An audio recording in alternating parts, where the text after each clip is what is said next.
Interview দিতে এসেছি, অনেকক্ষণ ধরেই বসে আছি। হঠাৎ আমার ডাক পড়ল, দেখে আসি কি হয়। গিয়ে দেখলাম একজন মধ্যবয়স্ক লোক চেয়ারে বসে আছে। আসসালামু আলাইকুম স্যার, আসতে পারি? আরে খালেদ সাহেব, আসেন আসেন। বুঝলাম না উনি আমাকে এত সম্মান দিয়ে কথা বলছেন কেন। স্যার, এই হলো আমার ফাইল, দেখে নিন। আমি ওনার সামনে ফাইলটা দিয়ে বললাম। আরে করছেন কি? আপনি ইন্টারভিউ দিতে এসেছেন এটাই বেশি। আপনার চাকরিটা হয়ে গেছে। সে কি, আপনি আমাকে কোনো প্রশ্ন করবেন না? না না, তার কোনো প্রয়োজন নেই। আপনি কাল থেকে অফিসারকে বলতে না দিয়ে আমি বললাম, থাক, প্রয়োজন নেই, করবো না আমি এই চাকরি, আসি, আসসালামু আলাইকুম। আমি এই কথা বলেই ফাইলটা নিয়ে চলে আসতে লাগলাম। আরে আরে দাঁড়ান। অফিসার পেছন থেকে ডাকছে, কিন্তু আমি কোনো সাড়া না দিয়ে বাইরে বেরিয়ে এলাম। এসব চাকরিই করব না, এখন থেকে রাস্তাঘাটে ঘোরাফেরা করব। যদি বাইরে কোনো একটা চাকরি পাই তাহলেই হবে। এসব ভেবে রাস্তার মধ্যে দিয়ে হাঁটছিলাম। হঠাৎ খেয়াল করলাম আমার পিছনে একটা গাড়ি অনেকক্ষণ ধরে হর্ন দিচ্ছে। এতক্ষণ ভাবনার জগতে ডুবেছিলাম, তাই বুঝতে পারিনি। বোঝা মাত্রই সাইডে চলে গেলাম, আর গাড়িটা চলে গেল। আমি ভাবছি এখন এই ব্যস্ত শহরে কোথায় যাব। আমি জানি এখন আমি যেখানে চাকরির জন্য যাই না কেন, কোনো স্থানে আমি নিজের যোগ্যতা দিয়ে চাকরি করতে পারবো না। এসব ভাবতে ভাবতে আমি রেলওয়ে স্টেশনে চলে এলাম। যাদের কোনো ঠিকানা নেই তারা স্টেশনেই শুয়ে থাকে। আজ থেকে না হয় আমি এদের মাঝে একজন। যেই ভাবা সেই কাজ। আমি আমার ব্যাগটা পাশে রেখেই শুয়ে পড়লাম। এখানে ব্যাগ রাখাটা কোনো নিরাপদ নয়, তাই শুয়ে না থেকে উঠে বসে পড়লাম। ভাবছি কুলির কাজ করব। এইভাবে অনেকক্ষণ বসে থাকার পর রাত্রে নেমে এলো। পকেটে তেমন কোনো টাকাও নেই যে এই মুহূর্তে কোনো কিছু খাবো। পকেটে একটা ছোট ফোন পড়ে আছে। হঠাৎ পেছন থেকে কেউ আমার কাঁধে হাত দিল। পেছনে তাকে দেখলাম একজন 45 কি 50 বছর বয়সের মধ্য একটা লোক আমার কাঁধে হাত দিয়ে ধরে আছে। আমি সাথে সাথে দাঁড়িয়ে পড়লাম। তোমাকে খুব চিন্তিত লাগছে কেন বাবা? কই না তো। ও, আমি যখন রাস্তা দিয়ে গাড়ি করে আসছিলাম তখন দেখলাম তুমি অন্যমনস্ক হয়ে রাস্তা দিয়ে হাঁটছিলে, তাই জিজ্ঞাসা করছিলাম। ও, তাহলে রাস্তায় গাড়িতে আপনিই ছিলেন? হুম। ও, অনেকদিন ধরে একটা চাকরি খুঁজছিলাম, কিন্তু কিছুতেই পেয়ে উঠছি না, জানেন। আমি একটু মিথ্যা বললাম। আজকালকার চাকরি বাকরি খুব অভাব। আচ্ছা, তুমি কি কি কাজ জানো? সব সব কাজ জানা আছে আমার। গাড়ি চালাতে পারো? হুম, খুব ভালো জানি। ড্রাইভারের কাজ করবে? কোথায়? আমার গাড়ি ড্রাইভ করার কথা বলছি। জি, আমি রাজি। তাহলে দেরি কেন, চলো। লোকটা বলে সামনে এগোতে লাগলো। আমি আস্তে আস্তে সামনে যেতে লাগলাম। একমাত্র পেটের জ্বালায় রাজি হয়েছি, নাহলে হয়তো রাজি হতাম না। আমি ভদ্রলোকটির পিছু পিছু গিয়ে গাড়িতে উঠলাম। এর আগেও আরও অনেক চালিয়েছি, তবে সেগুলো আমার নিজের। আজ পরিস্থিতি অন্যরকম বলে ড্রাইভারই করছি। আমি উঠে গাড়িটা স্টার্ট দিলাম, আর ওই ভদ্রলোকটি আমার পাশে বসেছিলেন। তুমি কোনো চিন্তা করো না, তোমার থাকা খাওয়ার দায়িত্ব আমার। এসবের জন্য তোমার কাছে কোনো মাইনে কাটবো না। তাছাড়া প্রতি বছর ঈদের বোনাস সহ সকল জামা কাপড়ও পাবে। তবে তোমাকে আমার সাথে একটা চুক্তি করতে হবে। জি, সমস্যা নেই, বলেন কি চুক্তি? আমি না বলা পর্যন্ত তুমি কাজ থেকে যেতে পারবে না। এ কি বলছেন স্যার? আপনি আমাকে থাকা খাওয়ার ব্যবস্থা করে দিয়েছেন, আর আমি আপনাকে খুশি না করে চলে যাব? এ কি করে হয় বলেন? হুম আমি তোমার কাছ থেকে এটাই আশা করি। আর আমাকে স্যার স্যার বলো না তো। আমার নাম আশরাফ। তুমি আমাকে আঙ্কেল বলে ডাকতে পারো। ঠিক আছে স্যার, মানে আঙ্কেল। এবার থামো, আমরা এসে পড়েছি। এতক্ষণ উনি আমাকে ইশারায় রাস্তা দিয়ে গিয়ে দিচ্ছিলেন। আমরা দুজনেই গাড়ি থেকে নামলাম। নামার পর এসো ভেতরে এসো, সেখানে তোমার ঘরটা দেখিয়ে দিচ্ছি।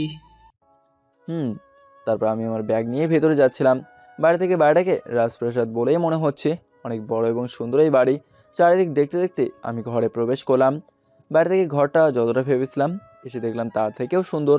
কিন্তু তেমন অবাক হয়নি, কারণ এর আগেও আরও এমন অনেক ঘরে থেকেছি আমি। এটা হলো আমাদের বাড়ি। বাড়িতে তেমন কেউ থাকে না। কাজের লোকেরা এখন নিজেদের বাড়ি চলে গেছে। এখন শুধু আমি আর আমার দুই কন্যা আছি এই বাড়িতে। আর ম্যাডাম? উনি রোহিতাকে জন্ম দেওয়ার পরেই পৃথিবী থেকে বিদায় নিয়ে নেন। আঙ্কেল একটা দীর্ঘশ্বাস ফেলে বলল, ও সরি, কিন্তু রোহিতা? ও, তোমাকে তো বলা হয়নি, আমার ছোট মেয়ের নাম রোহিতা আর বড় মেয়ের নাম ইশিতা। আর একটা 7-8 বছর বয়সী মেয়ে এসে আঙ্কেলকে বলল, বাবা, তুমি এতক্ষণ কোথায় ছিলে? জানো, একা একা আমার একদম ভালো লাগছিল না। আঙ্কেল আমাকে দেখিয়ে, এই তো তোমার এই ভাইয়াকে নিয়ে আসতে গেছিলাম। আর তোমার আপু কই? ওইটা একদম ভালো না, আমাকে নিয়ে খেলতে খেলতে ঘুমিয়েই পড়েছে। ও। বাবা, এই ভাইয়া বুঝি এখানেই থাকবে? এখন থেকে সে এখানে থাকবে। আর খালেদ, এ হলো আমার ছোট মেয়ে রোহিতা। জি। মা রোহিতা, যাও ভাইয়াকে ঘরটা দেখে নিয়ে এসো, খেতে হবে তো। আচ্ছা বাবা, চলো ভাইয়া। চলো। আমি রোহিতার গালে হাত দিয়ে বললাম, অনেক কিউট একটা মেয়ে, আচরণও অনেক ভালো। সে আমাকে তার পিছু পিছু নিয়ে যাচ্ছে, আমি তার পিছু পিছু গেলাম। অবশেষে রোহিতা আমাকে একটা ঘরে নিয়ে গেল। এটাই হলো তোমার ঘর, আজ থেকে তুমি এখানেই থাকবে। মেয়েটা একটা মিষ্টি সুরেই বলল, আচ্ছা। তারপর আমি আমার ব্যাগপত্র সেখানেই রেখে দিলাম এবং রোহিতা আমাকে তাদের খাবার ঘরে নিয়ে গেল। সেখানে আমি আর আঙ্কেল খেয়ে নিলাম। অনেক ভালো খাবার হলো আমাদের। তারপর রোহিতাকে তার বাবা নিয়ে গেল আর আমি আমার ঘরে এসে ব্যাগের জিনিসপত্র গুছিয়ে রেখে দিলাম এবং বিছানায় শুয়ে একটা বড় ঘুম দিলাম। সকালে উঠলাম রোহিতার ডাকে। তারপর রোহিতা যা বলল তা শুনে অনেকটাই অবাক হলাম। তুমি এখনো শুয়ে আছো? ওইদিকে ওই ডাইনিটি চিৎকার করে একা একাই কলেজে চলে গেছে। তার নাকি কলেজে দেরি হয়ে যাচ্ছে। কিন্তু ডাইনিটা আবার কে? ওই যে আমার একটা বোন আছে না, ইসি, তার কথাই বলছি। তার জন্যই তো আমাদের আগের ড্রাইভারটা পালিয়েছে। ও, তা তিনি চলে গেলেন কেন? ও অনেক রাগী।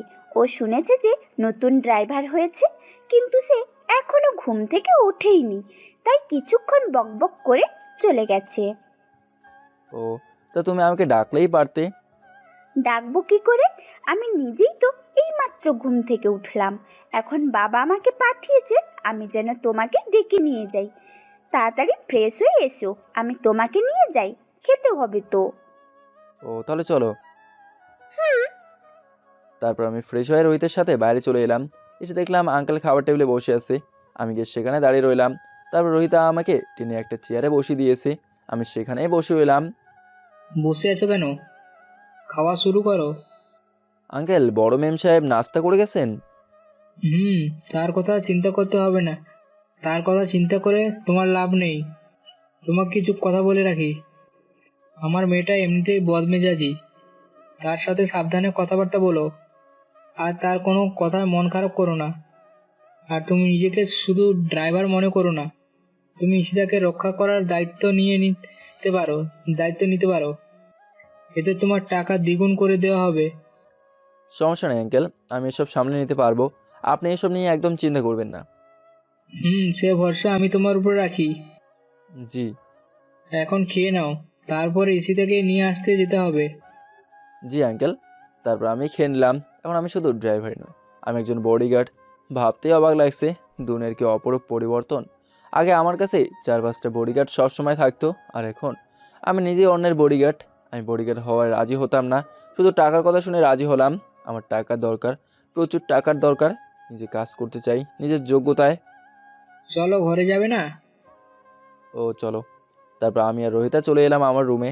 সেখানে দুজনে কিছুক্ষণ গল্প করার পর আমি প্রস্তুত নিয়ে নিলাম বড় মেম সাহেবকে নিয়ে আসার জন্য। আমি প্রস্তুত হয়ে আঙ্কেলের সামনে গেলাম। আঙ্কেল, আজ অফিসে যাননি? তাই তিনি সারাদিন বাড়িতেই থাকবেন। কিন্তু আঙ্কেল, আমি মেম সাহেবকে চিনব কী করে? আজকে যাওয়ার সময় দেখলাম একটা লাল জামা পরে গেছে। দাঁড়াও, আমি তোমাকে তার একটা ছবি দিচ্ছি। ঠিক আছে আঙ্কেল। তারপর আঙ্কেল একটা ছবি এনে আমার হাতে দিলেন। মেয়েটা দেখতে অনেক সুন্দর, যে কেউ ক্রাশ খাবে। কিন্তু আমার এসব দেখলে চলবে না। আমি কলেজের ঠিকানাটা নিয়ে চলে এলাম কলেজের সামনে। এই পুরো শহর আমার অনেক চেনা, তাই কলেজ চিনতে সমস্যা হলো না। এসে দেখলাম কলেজ এইমাত্র ছুটি হয়েছে। চারিদিকে অনেক মেয়ে বেরিয়ে এসেছে। কিন্তু আমার এসব দেখলে চলবে না। মেম সাহেবকে খুঁজে বের করতে হবে। কিন্তু এত মেয়ের মাঝ থেকে কি করে খুঁজে বের করবো আমি? তবুও কলেজের ভেতর তাকে খুঁজেই চলেছি। হঠাৎ শুনলাম আমার পেছন থেকে যেন কোনো মেয়ে ডাকছে। গলার সুরটাও অনেক চেনা চেনা লাগছে। পিছনে তাকে দেখলাম, এটা আর কেউ নয়, আমার সেই কলেজের ফ্রেন্ড মোহিনী। আমরা একসাথেই কলেজে পড়াশোনা করতাম, কিন্তু এখন সে কলেজে কি করছে? হাই মোহিনী, কি খবর? কতদিন পর দেখা হলো আমাদের। সেটাই তো, আমি তোমাকে কতক্ষণ ধরে রাখছি, কিন্তু তুমি তো সাড়াই দিচ্ছ না। আরে শুনতে পাইনি, তুমি কলেজে কি করছো? ছোট ভাইকে নিতে এসেছি, সেও এখানেই লেখাপড়া করে। ও, তা তোমার ভাই কোথায়? তোমাকে দেখেই আমি ওকে রেখে দৌড়ে এলাম। আচ্ছা, তুমি কি খুঁজছো? মেম সাহেবকে খুঁজছি। মেম সাহেব মানে? ড্রাইভারি প্লাস বডিগার্ডের চাকরি করছি একটা মেয়ের। কি কি বলছো এসব? কি হয়েছে তোমার, সত্যি করে বলো তো। কিছু হয়নি, এখন আসি। মেম সাহেবকে খুঁজতে হবে, বাই। আরে শুনে তো যাও, কিছু কথা আছে। মোহিনী পিছন থেকে ডাকছিল, কিন্তু আমার সময় নেই। অনেক খোঁজার পর একটা মেয়ের দিকে আমার চোখ পড়লো। ছবিটা হাতে নিয়ে দেখলাম এই সেই মেয়ে যার খোঁজে আমি ক্লান্ত। আমি এসে তার পাশে গিয়ে দেখলাম আর অনেক মেয়ে আছে তার সাথে। ম্যাম, আমি আপনাকে নিতে এসেছি। ও, তাহলে তুমি সেই ড্রাইভার? সকালে এত দেরি করে ঘুম থেকে ওঠো কেন? জি ম্যাম, প্রথম দিন তো তাই ভুল হয়ে গেছে। পরের বার থেকে আর এমন হবে না। মনে থাকে যেন। এখন চলো। ঈশিতার সকল বান্ধবীদেরকে বিদায় জানিয়ে আমার পিছু পিছু আসছিল। আমি লক্ষ্য করলাম ঈশিতা ম্যামের বান্ধবীরা আমার দিকে অদ্ভুত দৃষ্টিতে তাকিয়ে আছে। ঈশিতা ম্যাম মনে হয় বিষয়টা খেয়াল করেনি। আমি আমার মতো গাড়ির দরজা খুলে দিলাম এবং ম্যাম সাহেব সেখানে উঠে পড়লো। তারপর আমি ড্রাইভিং সিটে বসে ড্রাইভ করছিলাম। ঈশিতা ম্যাম পিছনে বসে থাকা আয়নায় তার মুখটা স্পষ্ট ভেসে উঠছে। আমার সে ব্যাপারে কোনো ইন্টারেস্ট নেই। আমি আমার মতো করে গাড়ি ড্রাইভ করছিলাম। তুমি কি সত্যিই ড্রাইভার নাকি অন্য কিছু? কি ব্যাপার, ধরা খেয়ে গেলাম নাকি? হ্যাঁ ম্যাম, কেন? না, এমনি। তোমার পোশাক আশাক দেখে মনেই হচ্ছে না যে তুমি একজন ড্রাইভার। যে কেউ দেখলে মনে হবে তুমি কোনো বড় অফিসের বস। না ম্যাম, তেমন কিছু না। আমি একটা চাকরি ইন্টারভিউ দিতে গিয়েছিলাম আর সেখানে এই ড্রেসটাই নিয়ে গিয়েছিলাম। আর এছাড়া আমার দ্বিতীয় কোনো ড্রেস নেই। আমি তোমার জন্য একটা ড্রাইভারের পোশাক নিয়ে দিব, এবং কালকেই। ধন্যবাদ ম্যাম, ম্যাম আমরা চলে এসেছি। ও আচ্ছা। তারপর আমি গাড়ির দরজা খুলে দিলাম। ঈশিতা ম্যাম ঘরে পৌঁছে গেল আর আমিও পেছন পেছন বাড়িতে ঢুকে পড়লাম এবং নিজের ঘরে ঢুকে গেলাম। গিয়ে দেখলাম রোহিতা আমার ঘরে এসে আমার সকল জিনিসপত্র এলোমেলো করে রেখেছে। আমাকে দেখে পিছনে কি একটা লুকাচ্ছে। এটা কি করছো? তোমার জিনিসপত্রগুলো দেখছিলাম, সাথে তোমার ফাইলটাও দেখলাম। তুমি এসবের কি বোঝো? কোন ক্লাসে পড়ো?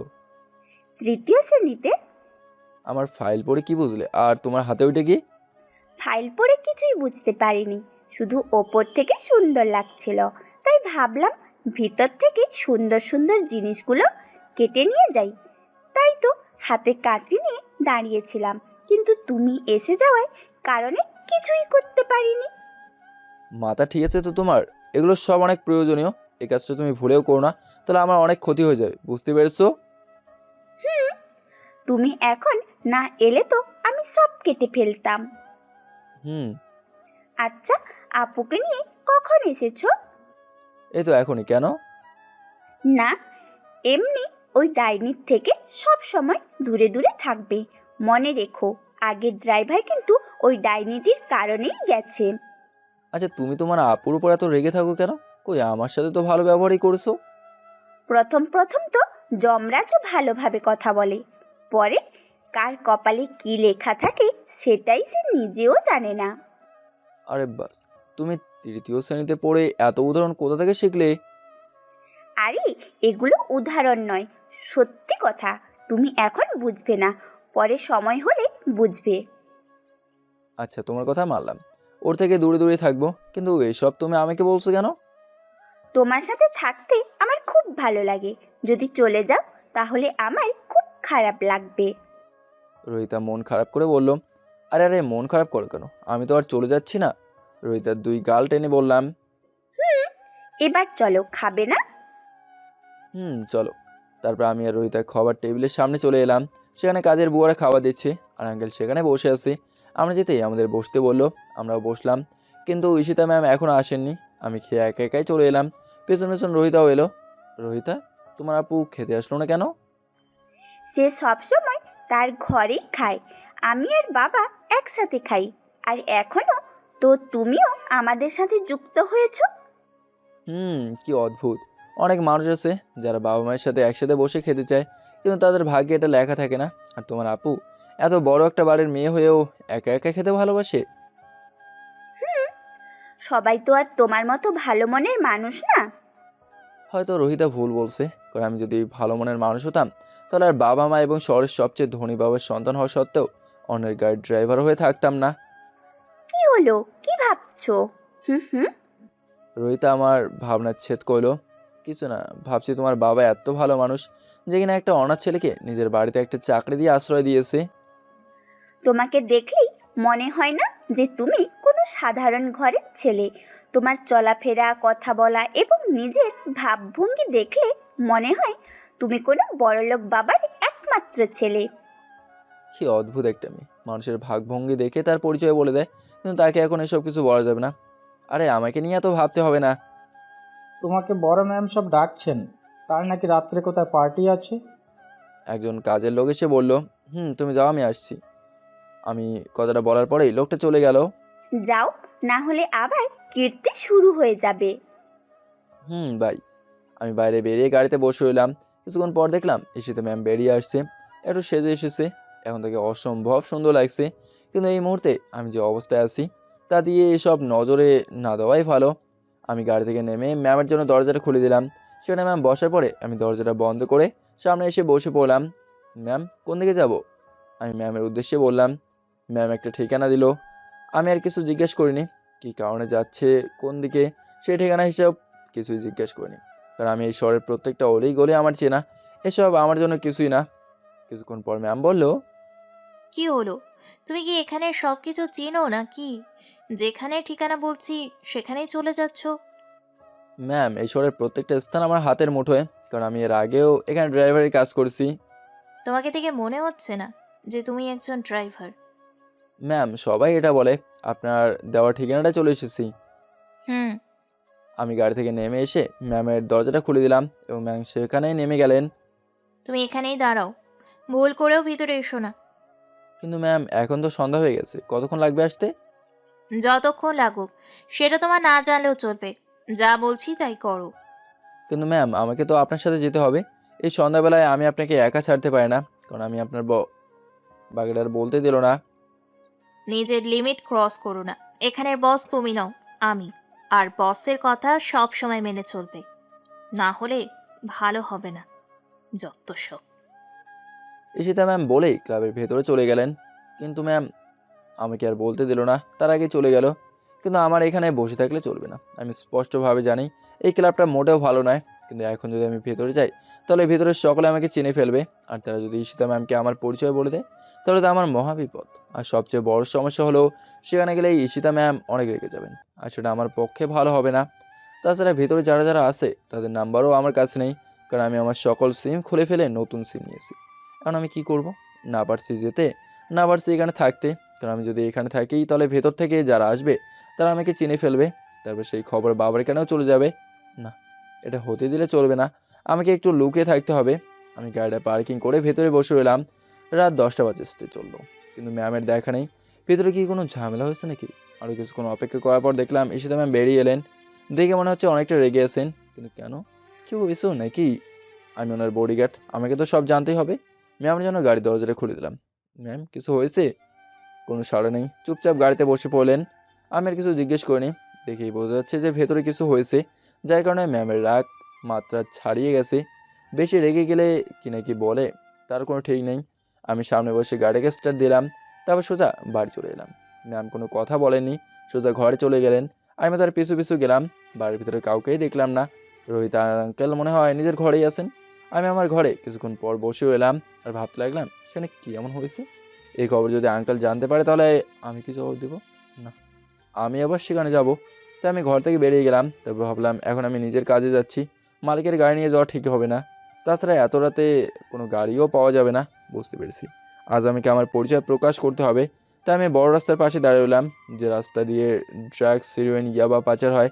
কিন্তু সেই খবর একমাত্র আমি আর আমার শত্রুপক্ষের লোকেরা ছাড়া পুলিশ নিজেও জানে না। কিছুক্ষণ দাঁড়িয়ে থাকার পর হঠাৎ আমার অপেক্ষায় অবসান হলো। দেখলাম আমার শত্রুপক্ষের একজন মোটরসাইকেল করে এদিকে আসছিল। আমাকে সে এখনও দেখতে পায়নি। আমি মুখটা ঢেকে তার সামনে দাঁড়ালাম। কে তুই? এখানে কেন এসেছিস? রাস্তা থেকে সরে দাঁড়া। তোর মোটরসাইকেলটা আমার লাগবে। কি? আমি তোকে আমার মোটরসাইকেল দেবো কেন? কারণ আমি চেয়েছি। বলে ওদের মুখ থেকে কাপড়টা সরে নিলাম। আমার চেহারা দেখে ও অনেকটা ভয় পেয়েছে। মোটরসাইকেল সেখানে ফেলে রেখেই দৌড়ে পালিয়েছে। হয়তো ও কখনোই ভাবেনি যে আমাকে সে সামনাসামনি দেখতে পাবে। ভাববেই কী করে? আমি তো কখনো কারোর সামনেই আসিনি, এসেছে আমার ছবি। এতে এরা সবাই আতঙ্কিত। যাক, এসব না ভেবে সেখান থেকে মোটরসাইকেলটাকে নিয়ে আমি চলে এলাম সেই ক্লাবের সামনে। আমি কোনো দিকে না তাকিয়ে শুধু ক্লাবের ভেতরে আসতে লাগলাম। এসে দেখলাম সকল বাজে ভণ্ডরা এখানে মেয়ে নিয়ে ফুর্তি করছে। আমি এখানে এসেছি সেটা এখনও কেউ খেয়াল করেনি। আমি সোজা চলে গেলাম সেই মিউজিকের কাছে। প্রথমে মিউজিকটা বন্ধ করলাম, এতে সবার চোখ আমার দিকে পড়লো। আমাকে দেখে এখানে সকল বাজে ছেলেরা ভূত দেখার মতো চেয়ে রইলো। ভাই আপনি এখানে, মানে আপনি খবর দিলে তো আমরা নিজেই চলে যেতাম। ওদের মাঝ থেকে একজন বলল, এখানে ঈশিতাকে কে রাগিয়েছে? এখানে তার সাথে কি হয়েছিল? ভাই আমরা বুঝতে পারিনি যে ঈশিতা ম্যাম আপনার পরিচিত। বিশ্বাস করেন ভাইয়া, আমরা জানতাম না। আমি এখন জানতেও চাই না এখানে কি হয়েছিল। আমি শুধু এটাই জানি যে ঈশিতা এখান থেকে রাগে বেরিয়ে গেছে। আমি কালকের মধ্যে তোদের সবাইকে যেন ওদের বাড়িতে দেখি এবং তোরা তার কাছে আমার সামনে ক্ষমা চেয়ে আসবি। মনে রাখিস, এই শহরে তার রক্ষা কবচ আমি। আর যদি তোরা না গিয়েছিস। আপনি কোনো চিন্তা করবেন না ভাই, আমরা কাল সকালেই চলে যাব। আর একটা কথা, আমি এখানে এসেছিলাম সেটা যেন কোনোভাবে ঈশিতা জানতে না পারে। আপনি কোনো চিন্তা করবেন না ভাই, এই বিষয়ে আপনি একদম নিশ্চিন্তে থাকতে পারেন। আমরা সকাল সকাল পৌঁছে যাবো সেখানে। আমি ওদেরকে বলেই পেছনে চলে আসতে লাগলাম। এখন একদম নিশ্চিত হতে পেরেছি, কারণ এরা কখনোই আমার কথার অবাধ্য হবে না, কারণ এরা সবাই একদিন আমার পোষা ছিল। অবশেষে বাড়ি চলে এলাম। তবে মোটরসাইকেলটা রাস্তায় ফেলে দিয়ে এসেছি, কারণ এখানে আনলে অনেক জবাবদিহিতার মুখোমুখি হতে হবে আমাকে। তার থেকে এটাই ভালো। এসে দেখলাম সবাই শুয়ে পড়ছে, দরজা বন্ধ। ওরা কেউই মনে হয় জানতে পারেনি যে আমি বাইরে বেরিয়ে গিয়েছিলাম, আর তাই তারা দরজা বন্ধ করে শুয়ে পড়ছে। কারণ আমি যদি ঘরে না যাই তাহলেও ঝামেলায় আছে। তাই যত ঝামেলায় থাকুক আমাকে ঘরের ভিতরে প্রবেশ করতেই হবে। কিন্তু কীভাবে? তখন মনে পড়লো যে আমার ঘরের জানলার পাশে একটা বট গাছ আছে, আমাকে সেখান দিয়েই প্রবেশ করতে হবে, নাহলে পরে আরও বিপদ হতে পারে। আর এখন যদি কেউ দেখে ফেলে তাহলেই বিপদ। পেছনে তাকে দেখলাম আশেপাশে কেউ নেই, দারোয়ান নাক ডেকে ঘুমাচ্ছে। তাই আমি আর কিছু চিন্তা না করে গাছ বেয়ে উপরে উঠলাম আমার ঘরে। আমার ভাগ্য ভালো যে জানালাটা খোলা ছিল, যার কারণে আজকের মতো আমার রেহাই।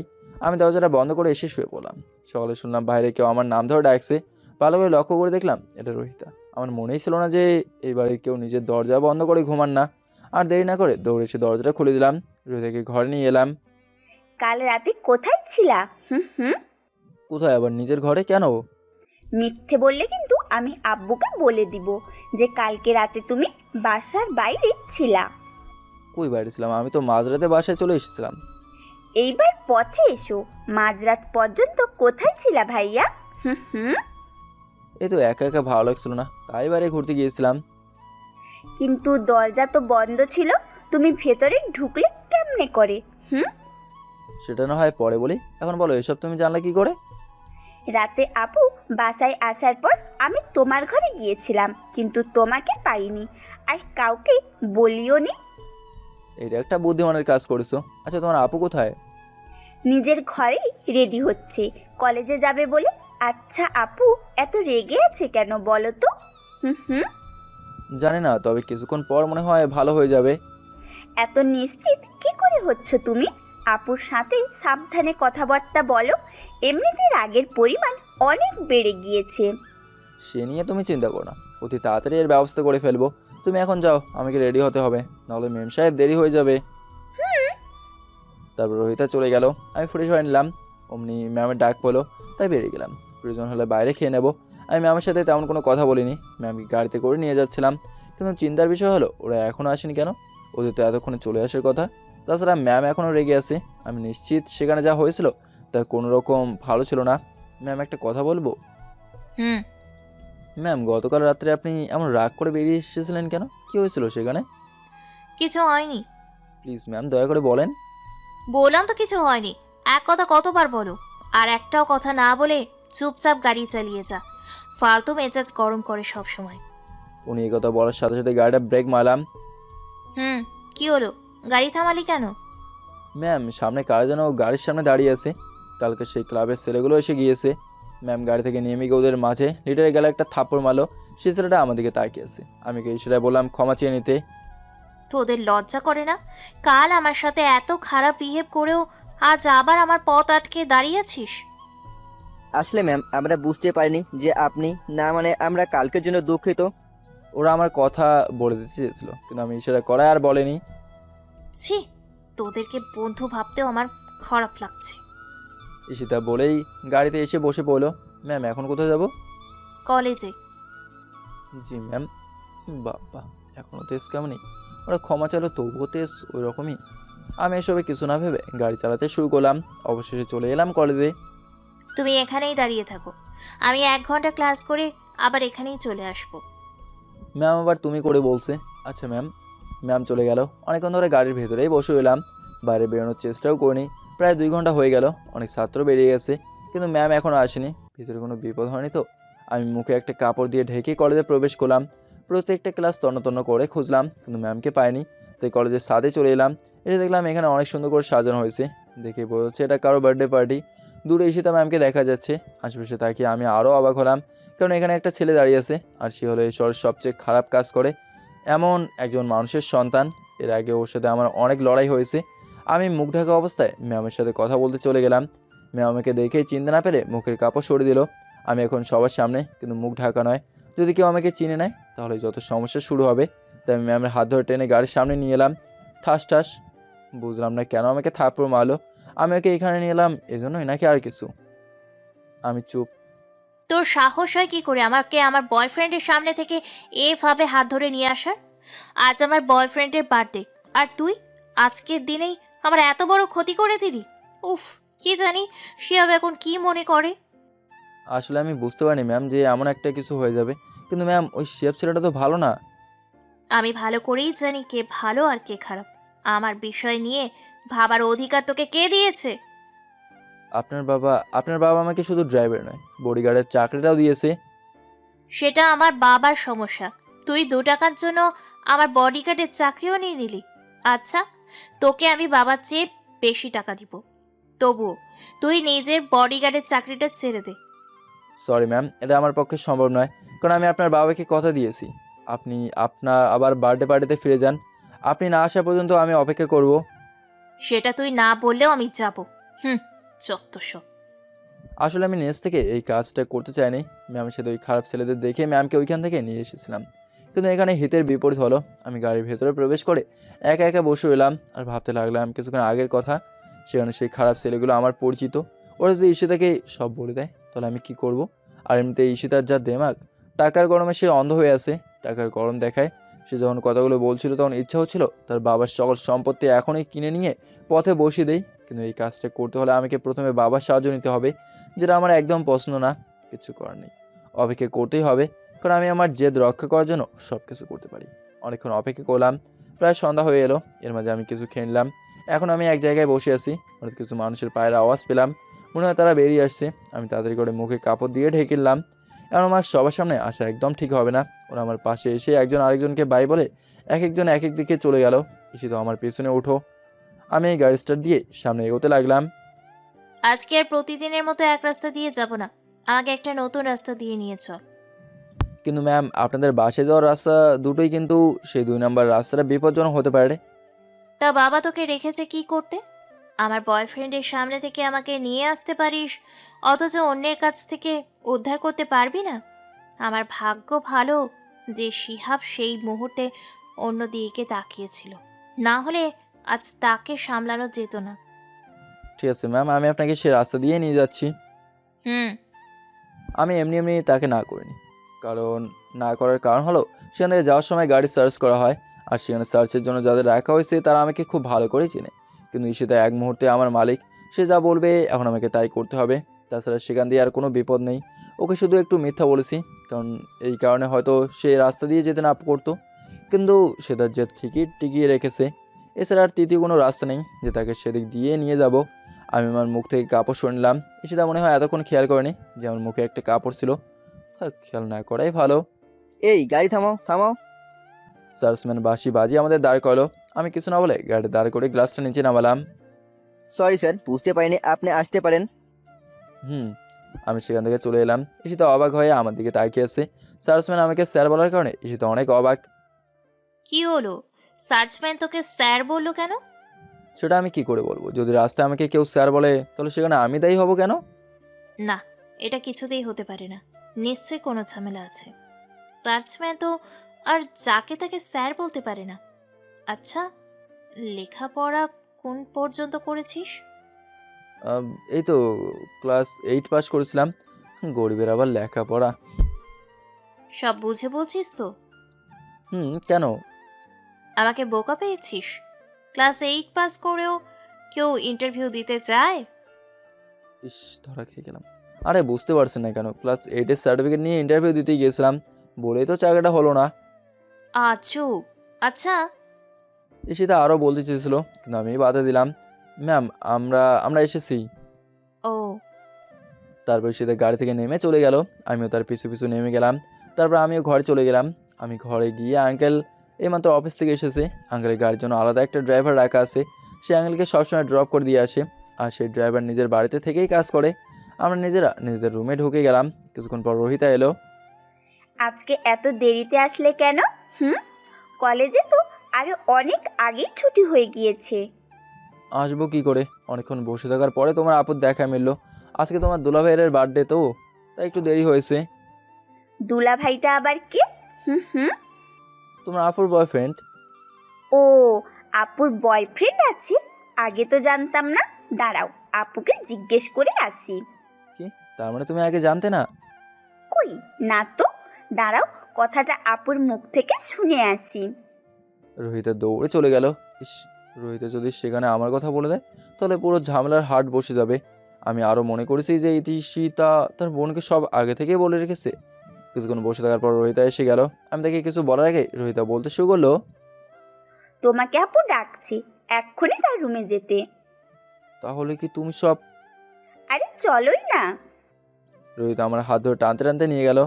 রোহিতা সামনে যাচ্ছে আর আমি যাচ্ছি পিছনে, কারণ এর আগে কখনো আমি ঈশিতার রুমে যাইনি। জানি না কি নাকি জিজ্ঞেস করে বসে, কেন যে রোহিতাকে এসব বলতে গেলাম। অবশেষে রোহিতা আমাকে টানতে টানতে ঘরে নিয়ে গেল। গিয়ে দেখলাম ঈশিতা কার সাথে যেন চ্যাটিং করছিল। আমি যেতেই, ওকে এসব বলার মানে কি? কি বললাম ম্যাম? ন্যাকামো হচ্ছে আমার সাথে? সব কিছু জেনেও না জানার ভান করছিস? রোহিতাকে শিয়াবের বিষয়ে কি বললি? আসলে ম্যাম, আমি জানতাম না যে এই ব্যাপারে রোহিতা কিছু জানে না। এখনই আমার সামনে থেকে বেরিয়ে যা। আচ্ছা ম্যাম। আমি সেখানে এক মুহূর্ত না দাঁড়িয়ে চলে এলাম বাইরে। এসে আমার রুমে শুয়ে পড়লাম। আমার পিছু পিছু রোহিতাও এসে হাজির হলো। আমি বুঝতে পারিনি যে আপু তোমাকে এত বকা দিবে। আমি জানতাম না যে আপু তোমার সাথে এত খারাপ ব্যবহার করে। আরে না, সমস্যা নেই, তুমি তো সব না জেনেই করেছো।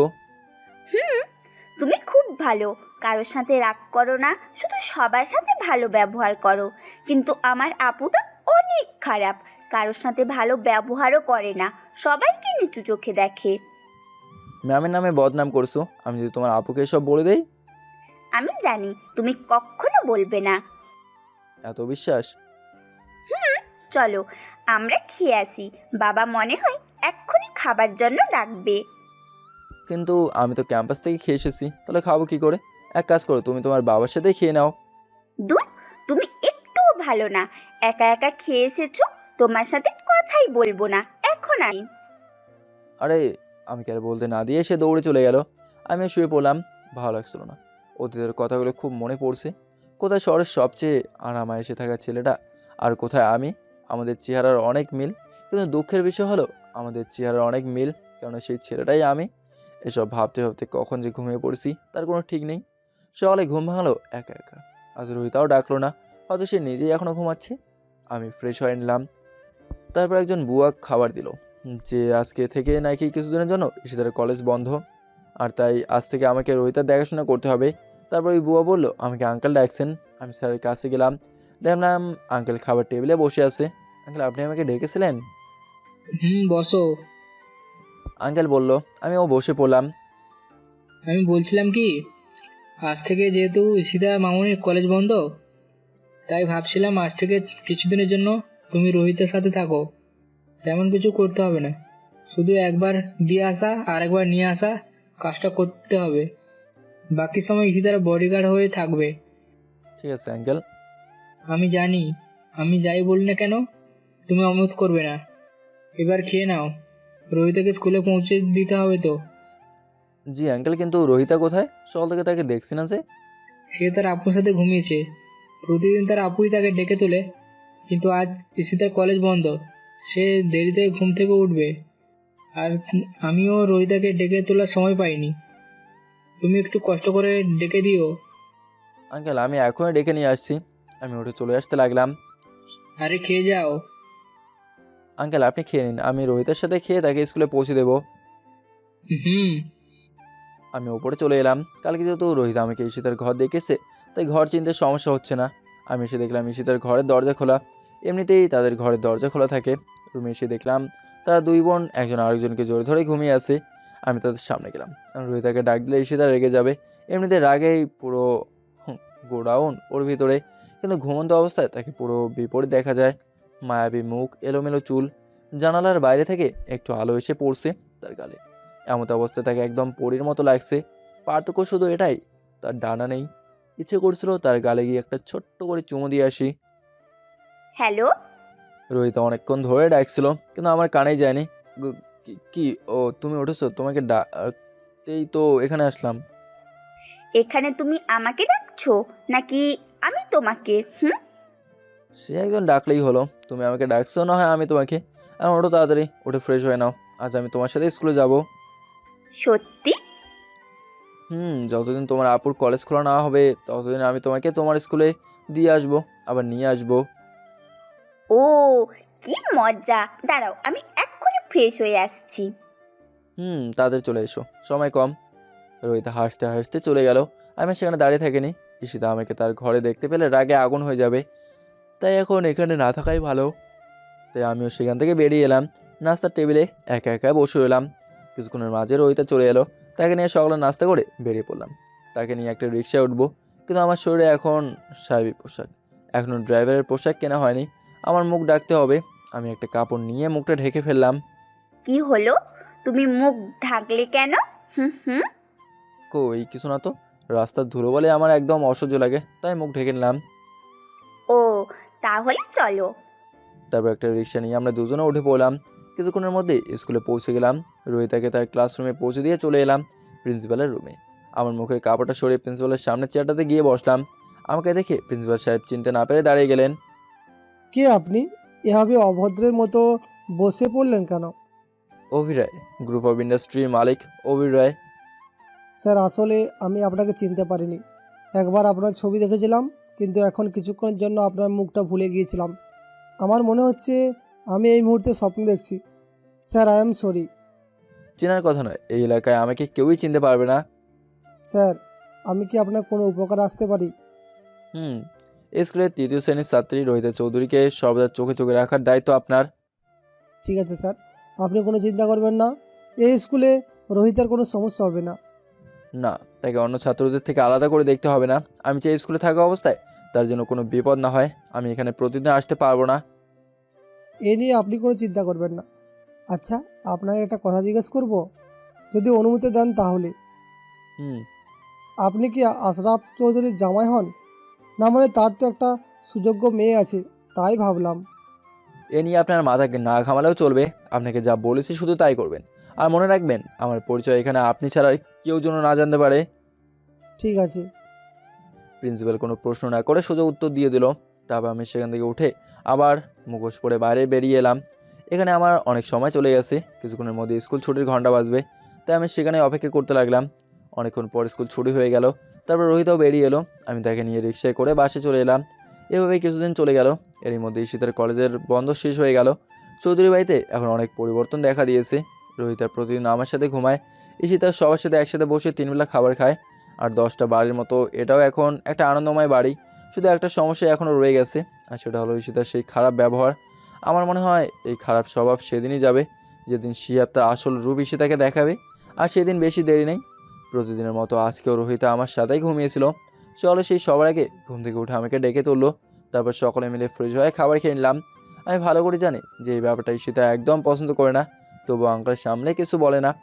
আজ তারা কেউ স্কুলে অথবা কলেজে যাবে না, কারণ আজকে তারা 2 বোন ঘুরতে বের হবে। আমাকে রোহিতা বলেছিল, কিন্তু আমি যাই নাই। তারা রিক্সায় করে ঘুরবে, সেখানে আমি গিয়ে কী করব? তাই আমি রুমে গিয়ে শুয়ে পড়লাম। হঠাৎ একটা ফোন পেয়ে আমি আতঙ্কিত হয়ে পড়লাম। হ্যালো, কে বলছেন? তোর শুভাকাঙ্ক্ষী যা বলছি মন দিয়ে শোন। এখনই আভামণি পার্কে চলে আয়, আমি তোর জন্য সেখানেই অপেক্ষা করব। একটা মেয়েলি কণ্ঠে, কিন্তু কণ্ঠটা অনেক চেনা চেনা লাগছে। কে আপনি, আর আপনার কথা আমি দেখা করব কেন? এতে তোর খারাপ হবে না, ভালোই হবে। তুই যাকে মনে প্রাণে খুঁজছিস, দুর্জন চক্রবর্তী, তার খবর আমি জানি। কিন্তু আপনাকে চিনব কি করে? আমি তোকে চিনে নিব। বলে মেয়েটা ফোন কেটে দিল। আমি তাড়াতাড়ি করে বেরিয়ে এলাম। দেখলাম রোহিত আর ঈশিতা আমার আগেই বেরিয়ে গেছে। তাদের বাড়ি থেকে মেন রাস্তা যাওয়ার রাস্তা দুইটা, একটা দিয়ে তারা যাচ্ছে আর বিপরীত রাস্তা দিয়ে আমি চললাম। অবশেষে পৌঁছে গেলাম আভামনি পার্কে। চারিদিকে খুঁজতে লাগলাম কিন্তু কোথাও খুঁজে পেলাম না। একটা ফোন দিলাম। আপনি কোথায়? এখানে চলে আয়, একটা রঙের জামা পরে আছে। আমি মেয়েটার বড় জায়গায় চলে গেলাম। দেখলাম তেমনই একটা মেয়ে উল্টো দিকে ফিরে দাঁড়িয়ে আছে। আমি মেয়েটার পাশ গেলাম। এই যে শুনছেন, আমি বলতে মেয়েটা আমাদেরকে ফিরলো। আরে এ তো আমাদের কোম্পানির ম্যানেজার। মারিয়া, আপনি? আমি তোর কোম্পানির ম্যানেজার হয়ে নয়, তোর কলেজ ফ্রেন্ড হয়ে এসেছি। ও, এবার বলো বাবা কেমন আছে? ভালোই। আচ্ছা অভি, একটা কথা বলতো, তুই সব জেনে শুনে কেন বাড়ি থেকে চলে এলি? তুই তো সব ভালো করে জানিস। আমার লুকে থাকার উদ্দেশ্য হলো দুর্জনকে আবার দেশে ফিরিয়ে আনা। ও যদি জানতে পারে যে আমি বাড়ি থেকে চলে গিয়েছি, তাহলে সে আবার দেশে ফিরে আসবে। সে না হয় বুঝলাম, কিন্তু আসার সময় তুই তোর বাবাকে দোষ দিয়ে না আসলেই পারতি। এ সব কিছু শুধু একটা নাটক। ও, তা কি করেছিস আজকাল? কোথায় থাকিস? একটা মেয়ের বডিগার্ডের কাজ করছি। কি? যে কিনা সারাদিন 5টা করে বডিগার্ড সাথে নিয়ে ঘুরতো, সে আজ একটা মেয়ের বডিগার্ড? এও মানতে হবে? এটাই বাস্তব।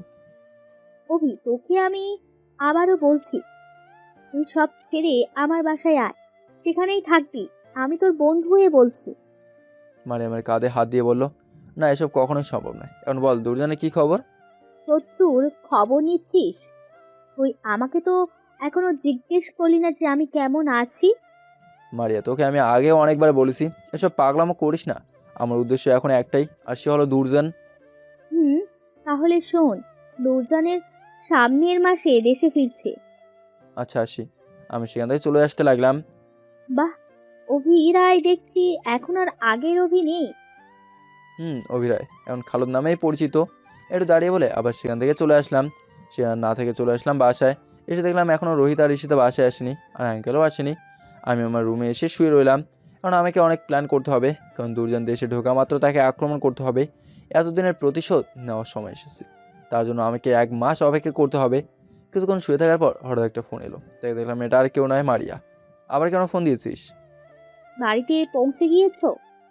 ওই এত ঢং করছিস কেন? ঢং করছি কোথায়, শুধু জিজ্ঞাসা করছি পৌঁছে গেছিস কিনা। রাখছি। আমি বলেই ফোনটা কেটে দিলাম। ওদিকে মারে না করেই যাচ্ছে। ফোন কেটে দরজা তাকিয়ে দেখলাম রোহিতা তাকিয়ে আছে। কথা বলা শেষ হয়েছে? কখন এসেছো? এই তো এই মাত্র।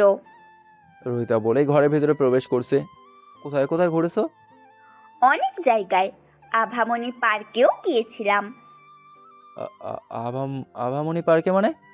ঘাবড়ে গিয়েছো নাকি অভি ভাইয়া? অভি ভাই? কে অভি ভাই? আমি কোনো অভি টবিকে চিনি না। আমি শুধু খালেদকে চিনি। কে অভি? আমিও তো সেটাই বলছি, কে অভি? আমি আগে থেকেই জানতাম তোমার মাঝে কিছু একটা আছে, কারণ সেই দিন তুমি আমাকে স্কুলে পৌঁছে দেওয়ার পর প্রিন্সিপালের সাথে যা যা আলাপ করেছিলে সব আমি শুনে ফেলেছিলাম। তারপর আজ থেকে আভামনি পার্কে তোমাদের কথা শুনলাম, তখন আমি নিশ্চিত হলাম যে তুমি আমাদের থেকে কিছু একটা লুকাচ্ছ। ও, তাহলে জেনেই গিয়েছো। আমার মনে হয় আর শেষ রক্ষা হলো না। তুমি যদি আমাকে সব বলো, তাহলে আমি তোমাকে এই বাড়িতে থাকার ব্যবস্থা করে দিব। বলো কে তুমি, কি তোমার পরিচয়? আমি যদিও বলি তাহলে এখানে আমি আর থাকতে পারবো না। এখন তুমি যদি আমাকে কথা দাও যে এসব কথা তুমি কাউকে বলবে না, তাহলে আমি বলতে পারি। কথা দিলাম, তোমার বলা একটি কথাও আমি কাউকে বলবো না। এবার বলো। তাহলে শোনো, আমি খুব বড় একটা পরিবারের সন্তান।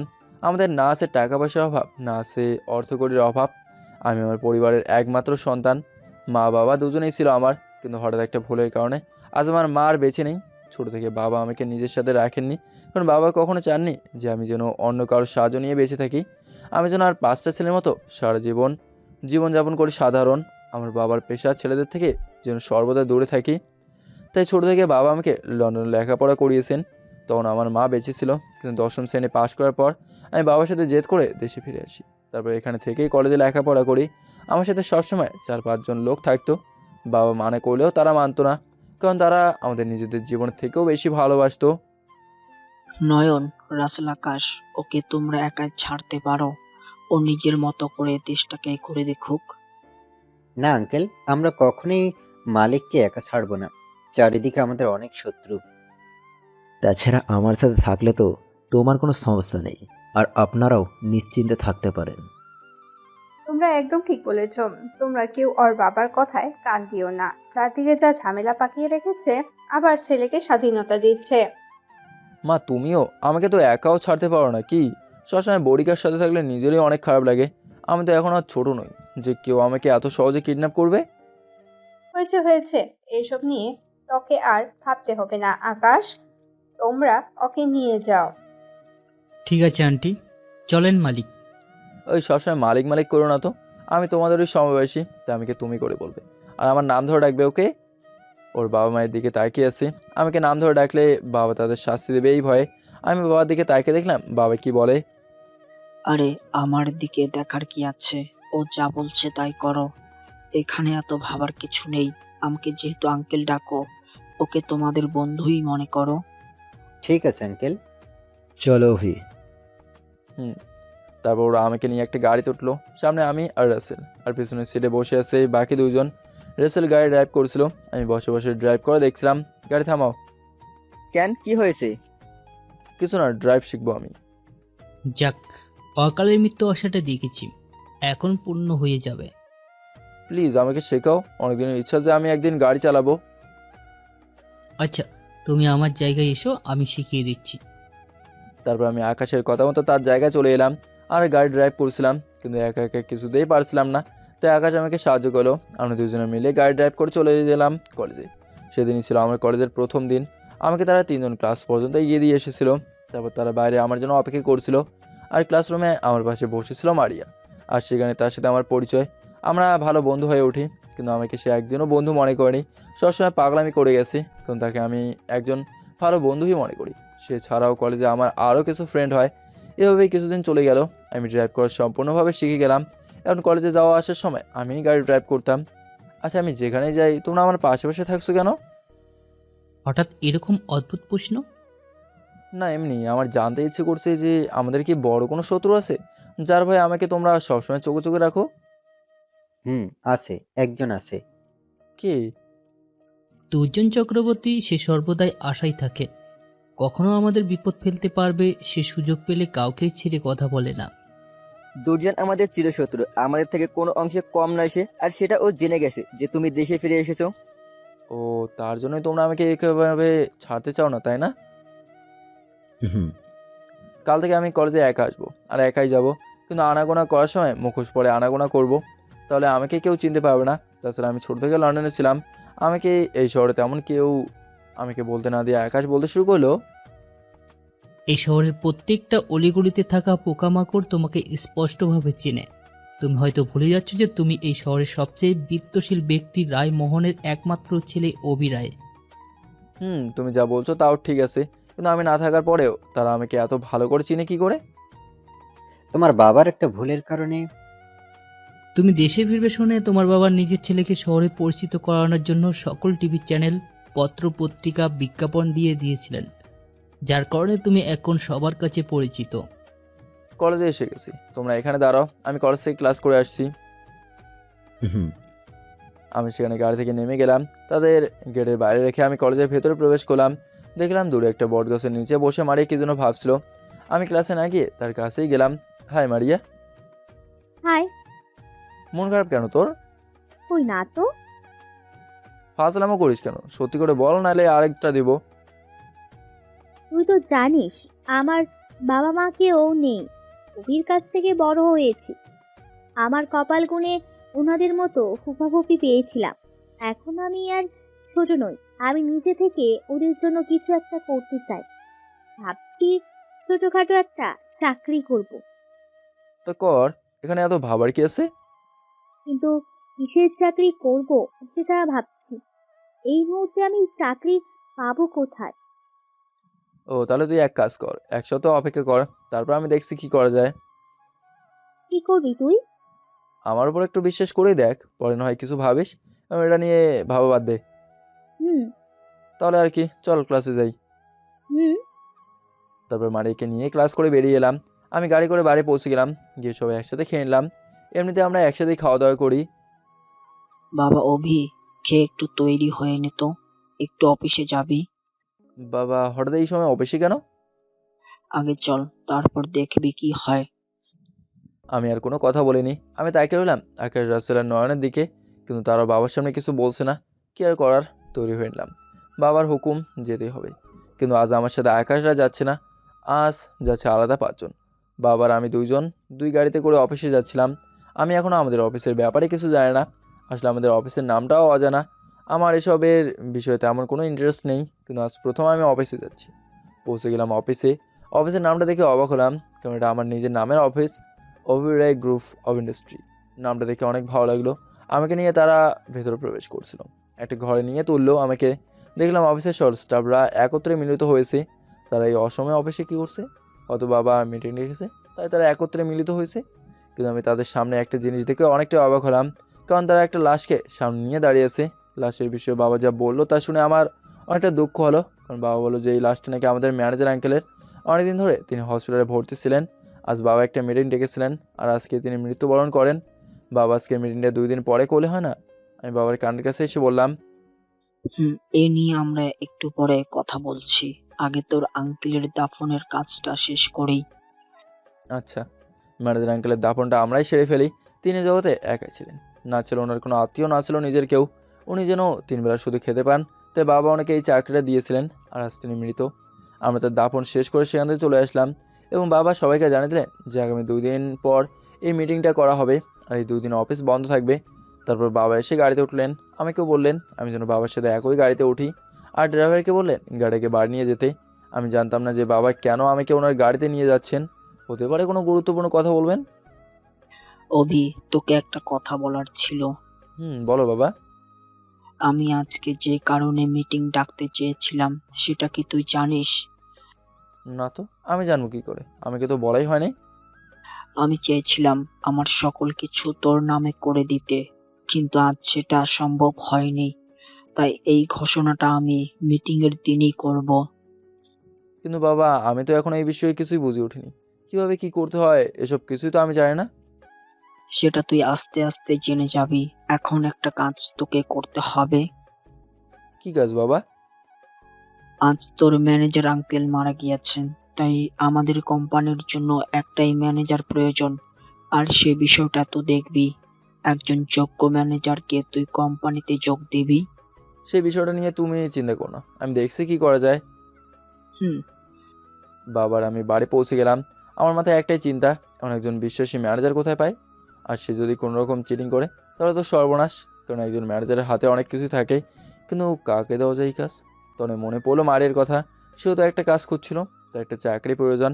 আর আমার পুরো বিশ্বাসের ওপর আছে, কারণ সে আমার ক্লোজ ফ্রেন্ড। সে আমাকে তার জীবনের চেয়েও বেশি ভালোবাসে, আর সে যেমনই হোক আমাকে কখনো ঠকাবে না। আচ্ছা, তাকে একটা ফোন দিয়েই দেখি। অভি বল। আমার সাথে কাল একটু দেখা করতে পারবি? কেন? একটা গুরুত্বপূর্ণ কথা আছে তোর সাথে। আগামীকাল তুই আমার সাথে একটা মিট করবি। ওকে, কোথায় আসবো? আমাদের পুরনো হোটেলে। আচ্ছা, কখন আসবো? সকাল 10টায়। আচ্ছা। তারপর আমি ফোন কেটে দিলাম। সবাই একসাথে রাত্রে ডিনার শেষ করে শুয়ে পড়লাম। এক ঘুমে রাত কাবার। আমি প্রস্তুত হয়ে নিলাম, কারণ মায়ের সাথে দেখা করার জন্য যেতে হবে। আমি তৈরি হয়ে ঘর থেকে বেরিয়ে যাচ্ছিলাম, এমন সময় কোথায় যাচ্ছ অভি? এই তো একটু আমাদের পুরনো হোটেলে, একটু কাজ আছে তাই। তাহলে আমিও তোমার সাথে যাই। আচ্ছা, কিন্তু বাকি 2 জন কোথায়? ওরা মনে হয় ঘুমাচ্ছে। তাহলে তুমি আমার সাথে চলো। আচ্ছা। তারপর আমি আর নয়ন গাড়িতে উঠলাম। সে ড্রাইভ করছিল আর আমি সাথেই বসেছিলাম। অবশেষে পৌঁছে গেলাম আমাদের পুরনো হোটেলে। সেখানে 5 তলায় প্রবেশ করে আমি নয়নকে একটা টেবিলে বসিয়ে রেখে ওদেরকে বলে আসলাম যে নয়নের যা যা প্রয়োজন হয় সব যেন দিয়ে দেয়। আমাদের হোটেল, তাই কেউ কিছু বলে না। তারপর আমি সেখান থেকে চলে আসলাম। দেখলাম মারি একটা টেবিলে একা একা বসে আছে। আমি তার কাছে গিয়ে তার চেয়ারটাতে বসলাম। এতক্ষণ ধরে ওয়েট করছি, আর তুই এখন এলি? কথা বলবি ভালো কথা, ঘড়ি থেকে তাকিয়ে কথা বলবি। আমি বলেছিলাম 10টায় আসতে, আর 10টা বাজতে এখনো 10 মিনিট বাকি আছে। ও, তা কি জন্য ডেকেছিস? তুই বলেছিলি না যে তোর একটা চাকরি দরকার? হ্যাঁ তো ম্যানেজারের কাজ করতে পারবি? দূর, ফালতু আলাপ বাদ দে। সাধারণ একটা কাজ খুঁজছি, তাই পাচ্ছি না, আবার ম্যানেজার। এত বাজে বকিস কেন? যা বলছি তার উত্তর দে। না, পারি না, তবে শিখে নিতে পারবো। আগামীকাল 10টায় আমাদের অফিসে উপস্থিত থাকবি, সেখানে তোর চাকরি কনফার্ম। সত্যি? তোদের তো অফিসের অভাব নেই। ও কোন অফিসে? অভি রায় গ্রুপ অফ ইন্ডাস্ট্রিতে। অভি, প্লিজ একটু দাঁড়াবি? মারিয়া আমার কাছে এসে বলল, এবার বল। তারপর মারিয়া যা করলো তা দেখে শুধু আমি নয়, এই হোটেলের সকল মানুষ অবাক হয়ে গেল। কারণ মারিয়া আমাকে জড়িয়ে ধরলো। সে বোঝাতে চাইছে যে সে আমাকে খুশিতে জড়িয়ে ধরেছে, কিন্তু আমি তার শ্বাস প্রশ্বাসের ঘনত্ব অনুভব করে বুঝতে পারছি এটা সে অন্য কিছু ভেবে জড়িয়ে ধরেছে। এই মুহূর্তে আমি না পারছি তাকে ছাড়াতে, আবার না পারছি তাকে এভাবে রাখতে। অনেক কষ্ট থেকে ছাড়িয়ে আমি সেখান থেকে চলে আসতে লাগলাম, কিন্তু এসে আরও অবাক হলাম এটা দেখে যে নয়নকে যেখানে বসে রেখেছিলাম সেখানে সে নেই। কিন্তু নয়ন কোথায় গেল? ও তো আমাকে রেখে যাওয়ার কথা নয়, তাহলে কোথায় গেল? আমি একটু দূরে তাকে যা দেখলাম তা দেখে আমার একটুও ভালো লাগছিল না, বরং রাগ আরও বাড়ছিল। কারণ আমি দেখলাম নয়ন আর অন্য একটা ছেলের মাঝে ঝগড়া হচ্ছে। ওই ছেলেটা নয়নের গায়ে পড়ে ঝগড়া করছে। আমি সেখানে গেলাম। কি ভাই, আপনার সমস্যা কি?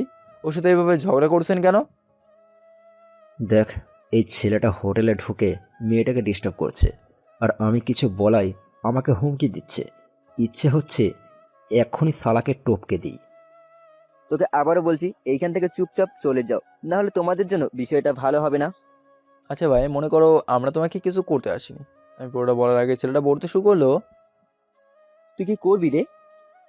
আরে ভাই কথাটা তো আগে শোনো, আমরা তো শুধু দেখতে এসেছি। আচ্ছা ভাই, তোমার নাম কি? ঈশান, দুর্জনের নাম শুনেছিস? আমি তার লোক। আর রাখ তোর দুর্জান, তুই তো জানিসই না যে আমরা কে। তোর দুর্জান ভাইয়ের জমদূত। তুই যদি এখান থেকে বেঁচেও ফিরিস, তাহলে তুই তোর দুর্জান ভাইকে গিয়ে বলিস ওর জমদূত অভি এসে গেছে, যাকে সে নিজের টোপ বানিয়ে খেলতে চেয়েছিল, কিন্তু সেই অভি দেশে ফিরেছে। সেই খবর তোর ভাই এখনো জানতেই পারেনি। নয়ন কথাগুলো বলে ওকে একটা লাথি দিয়ে জানলার কাঁচ ভেঙে বাইরে ফেলে দিয়েছে। 5তলা থেকে পড়ে ও হয়তো মরেই যেত, কিন্তু ওর ভাগ্য ভালো যে ও সুইমিং পুলে পড়ে যায়, যার ফলে প্রাণ নিয়ে পালাতে পারে। এত করে মারিও আমার পাশে চলে এসেছে।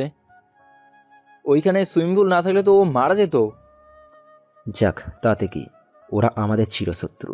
তারপরেও কি সাহসে আমাদের হোটেলে এসে নিজেদের দুর্জনের নাম নিয়ে অপকর্ম করে যাচ্ছে। তারপরেও অভি, তোর কোথাও লাগেনি তো? না, তুই আগামীকাল সকালে অফিসে উপস্থিত থাকবি, মনে থাকে যেন। হুম। আমি আর নয়ন সেখান থেকে চলে এলাম। যাক, ম্যানেজারের চিন্তা থেকে মুক্ত হলাম। রাত্রে বাবাকে মারিয়ার বিষয়ে সব কিছু খুলে বললাম। বাবাও এতে মতামত প্রকাশ করলো। তারপর অপেক্ষা করতে লাগলাম পরের দিনের জন্য। পরের দিন সকালে আমি, বাবা, নয়ন, রাসেল এবং আকাশ চলে যাই অফিসে। গিয়ে দেখি আমাদের আগে মারিয়া সেখানে পৌঁছে গিয়েছে। আসসালামু আলাইকুম আঙ্কেল, কেমন আছেন? মারিয়া বাবাকে বললো। তারপর বাবার সাথে সাথে আমরাও দাঁড়িয়ে গেলাম। ভালো, তুমি কেমন আছো মা? বাবা মারিয়াকে আগে থেকেই চিনতো।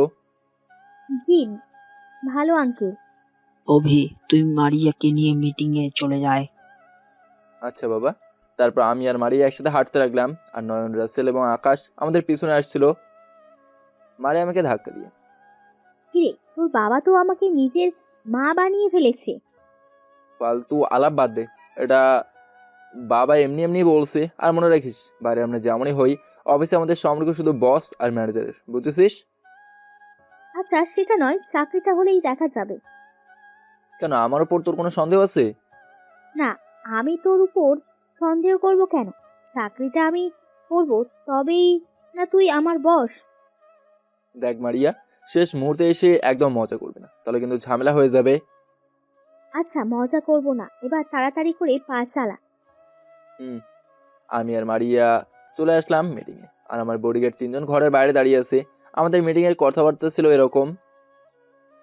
আমি আপনাদের সকলকে অনেক দুঃখের সহিত বলছি যে আজ আমাদের মাঝে আমাদের কোম্পানির পুরনো ম্যানেজার জীবিত নেই। কিন্তু একজন ম্যানেজার ছাড়া একটা কোম্পানি কোনোভাবেই চলতে পারে না। তাই আমি ম্যানেজার নির্ধারণের দায়িত্ব দিয়েছিলাম আমার একমাত্র সন্তান অভি রায়কে, আর সে আমার কথা মতো একজন সুযোগ্য ম্যানেজার খুঁজে এনেছে, আর সে হলো মারিয়া চৌধুরী। বাবা মারিয়াকে নিজের পাশে দাঁড় করিয়ে আর সবাই হাততালি দিতে থাকে।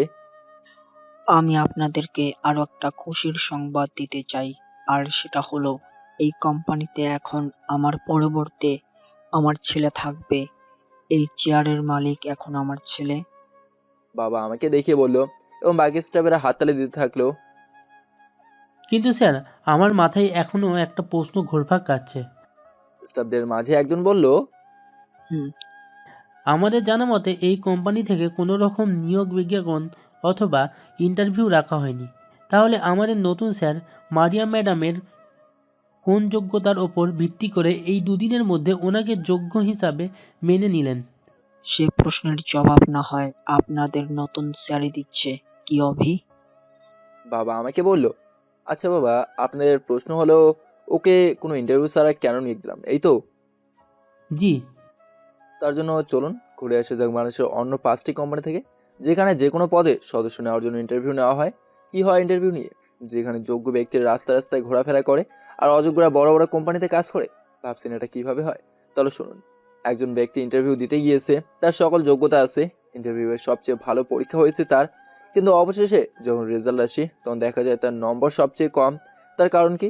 তার কারণ হলো সেই কোম্পানির লোকেরা আগে থেকে সব কিছু তৈরি করে রেখেছিল। আমার প্রশ্ন হলো, এখানে সব কিছু যেহেতু আগে থেকেই ঠিক করা, তাহলে ইন্টারভিউ নেওয়ার কারণ কি? তার কারণ হলো সে অবশ্যই কিছু সদস্যের কাছে যেন জবাবদিহি করতে না হয়। মাঝখান থেকে স্বপ্ন নষ্ট হয়ে গেল সেই ব্যক্তিটির, যে কিনা এত আশা নিয়ে ইন্টারভিউ দিতে এসেছিল। আর আমাদের এখানে যেটা হয়েছে সেটা যে কাউকে টাকার বিনিময়ে দেওয়ার কাজ নয়, কারণ এই ম্যানেজারের কাজ করতে হলে বিশ্বাসী ব্যক্তির প্রয়োজন হয়। অচেনা কোনো ব্যক্তিকে এই কাজ দিয়ে দেওয়া ঠিক হবে না। আরও কোনো প্রশ্ন আসে আপনার মনে? না স্যার। তারপর তারা সবাই মালিককে ম্যানেজার হিসেবে মেনে নিল। মিটিং এখানে শেষ হয়ে গেল। আমি হয়ে গেলাম অভিরায় গ্রুপ অফ ইন্ডাস্ট্রির মালিক। সবাই অফিস থেকে বেরিয়ে এলাম, মায়ের সাথে দেখা করলাম। তোকে অনেক অনেক ধন্যবাদ কেন? আমার চাকরিটা দেওয়ার জন্য, তাও আবার তোর নিজের অফিসে। এখানে ধন্যবাদ দেওয়ার কিছু নেই, এমনিতেও একজনের দরকার পড়তো, সেখানে না হয় তোকেই দিয়ে দিলাম। মারি একটা কথা বলি শোন। বল। তুই তো দেখেছিস তোর উপর বিশ্বাস রেখে সবার কাছে কত কিছু বললাম। যাই হয়ে যাক না কেন, কখনো তোর উপর আমার এই বিশ্বাসটা ভাঙতে দিস না। সেটা তোকে বলতে হবে না। বাই। বাই। মারিয়া চলে গেল তার বাসায়, আর আমি চলে এলাম আমার বাসায়। আমাদের বাড়ির চারদিকে অনেক অনেক পাহারাদার এবং বডিগার্ড থাকে, যার কারণে আমরা সবসময় বাড়ি ফাঁকা রেখেও বাইরে যেতে পারি। সন্ধ্যের সময় বাবার কথা শুনে কেন জানি না মনে অনেকটাই ভয় লাগছিল। আমাদের কোম্পানির একটা কাজে তোকে আগামী 2 দিনের মধ্যে থাইল্যান্ড যেতে হবে। সেখানে 2 দিন থেকে একটা ডিল করতে হবে। বাবা আমি তো অফিসের কাজ তেমন বেশি বুঝি না, সবেমাত্র জয়েন করলাম। এসব কাজে তুমি গেলেও তো হয়। এখন যেহেতু এইসবের দায়িত্ব তুই নিজে নিয়েছিস, তাহলে আমি আর এইসব কাজে যাব না। আর এইসবের জন্য আমাদের নতুন ম্যানেজার এবং একজন অভিজ্ঞ কর্মচারী তোর সাথে দেওয়া হবে। এখন মারিয়ার যাওয়ার কি দরকার? আর এখান থেকে যদি সবাই চলে যাই তাহলে বাসে থাকবে কে, আর অফিসকে দেখবে? তার জন্য তো আমি আছি। আর মারিয়াকে একটু এইসব বিষয়ে অভিজ্ঞত হতে হবে, তার জন্যই ওকে তোর সাথে দিচ্ছি। তবুও সেখানে না গেলে কি হয় না? না, আর তোর সাথে বিশ্বস্ত 3 জন বডিগার্ড দেওয়া হবে। তুমি কি নয়ন আকাশদের কথা বলছো? হুম। বাবা ওদেরকে তুমি তোমার কাছে রেখে দাও, আমাদের কোম্পানির শত্রুরা সব ফাঁকা পেয়ে আক্রমণ করতে পারে। এখন আমার কাছে সব থেকে গুরুত্বপূর্ণ হলো তোর নিরাপত্তা। বাবা এর ফলে কিন্তু আমাদের কোনো ক্ষতি হয়ে যেতে পারে। কিছুই হবে না, তুই নিশ্চিন্তে যেতে পারিস। আচ্ছা, আমি সেখান থেকে নিজের ঘরে চলে এলাম। আমার মনে হচ্ছে আমি একটা বিপদের আশঙ্কা পাচ্ছি, মনে হচ্ছে আমাদের কোনো বিপদ আসতে চলেছে। এসব ভেবে আমি শুয়ে পড়লাম। আগামীকাল আমাকে একটা কাজ করতে হবে। এমন তো হতে পারে যে আমাদের মধ্যেই কেউ দুর্জনকে খবর দেবে যে আমরা সকলে দেশের বাইরে যাচ্ছি, আর এর ফলে ও এই সুযোগকে কাজে লাগাবে। এসব ভেবেই ঘুমিয়ে পড়লাম। পরের দিন সকালে সবার অজান্তে একটা কাজ করে ফেললাম। আমাদের সমস্ত বাড়ি অফিস যা কিছু আছে সব কিছুকে আমার চোখের ভেতর নিয়ে নিলাম। তারপর বাবাকে বললাম, বাবা আমি মায়ের সাথে কথা বলতে পারবো না, তুমি বলে দাও যে আমরা আগামীকাল থাইল্যান্ড যাচ্ছি। আচ্ছা, এই বিষয় নিয়ে তুই চিন্তা করিস না, আমি দেখছি। আচ্ছা। তারপর আকাশকে নিয়ে একটু বাইরে বেরোলাম। সারাদিন ঘুরে রাতে বাসে এলাম। ওরা দেখলাম মারিয়ার ফোন এসেছে, ফোনটা রিসিভ করলাম। বল। আগামীকাল নাকি আমরা থাইল্যান্ড যাচ্ছি? কেন বাবা তোকে বলেনি? আঙ্কেল বলেছে। বলতে জানতে পারছি। কখন কোথায় থাকবো? সকাল 9টায় এয়ারপোর্টে দাঁড়িয়ে থাকবি, সেখান থেকে রওনা দেবো। আচ্ছা, এখন রাখছি, বাই। হুম, বুঝতে পারছি মারিয়া অনেকটাই খুশি হয়েছে। আমি আগে থেকে সবাইকে বলে দিয়েছি যে আমরা কাল থাইল্যান্ড যাচ্ছি। তারপর ঘুমিয়ে পড়লাম। সকালে মায়ের ডেকে ঘুম থেকে উঠলাম। এখন ভালো করে সকাল হয়নি। তারপর রেডি হয়ে সবার কাছ থেকে বিদায় নিয়ে বেরিয়ে পড়লাম এয়ারপোর্টের উদ্দেশ্যে। আমরা 4জন একটি গাড়ি নিলাম। আমার সাথে আছে রাসেল, সে ড্রাইভ করছে, আর নয়ন আকাশ পেছনের সিটে বসেছিল। আমাদের যেতে একটু দেরি হয়ে যাচ্ছিল। রাসেল, আমাদের এয়ারপোর্টে যাওয়ার জন্য দ্বিতীয় কোনো সহজ রাস্তা আছে যেখান দিয়ে গেলে তাড়াতাড়ি হবে? একটা রাস্তা আছে। রাসেল এই কথাটা বলতে আকাশ পেছন থেকে রাসেলকে একটা ইশারা করলো। সাথে সাথে রাসেল না বলতে শুরু করলো। না, দ্বিতীয় কোনো রাস্তা নেই। দেখো আকাশ, তুমি এই মুহূর্তে যে কাজটা করলে সেটা কিন্তু আমার চোখে পড়ে গেছে। সত্যি করে বলো। আরে অবি, এখানে মিথ্যা বলার কি আছে? আর কোনো রাস্তা নেই। রাসেল, আমি শেষবারের মতো বলছি, আমি জানতে চাইবো না সেখান দিয়ে যাওয়ার জন্য তোমরা অমত করছো কেন। বেশি দেরি করো না, সময় খুব কম। আমি চাই না আমার জন্য এতগুলো লোক দাঁড়িয়ে থাকুক। আমি জানি আমি না গেলে বিমান ছাড়বে না। আসলে আরেকটা রাস্তা আছে, কিন্তু আঙ্কেলের নিষেধ আছে।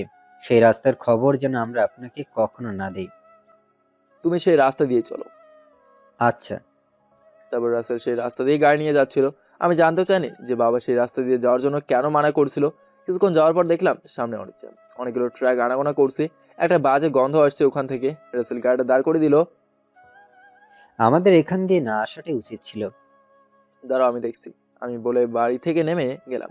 ওরা পেছন থেকে ডাকছিল, কিন্তু আমি না শুনে সামনে যাচ্ছিলাম। তারা আমার পেছন পেছন নেমে আসলো। আমি অবাক তখনই হলাম যখন দেখলাম আমাকে দেখে একটা লোক গাড়ি থেকে তাড়াহুড়ো করে নেমে পালাচ্ছিল।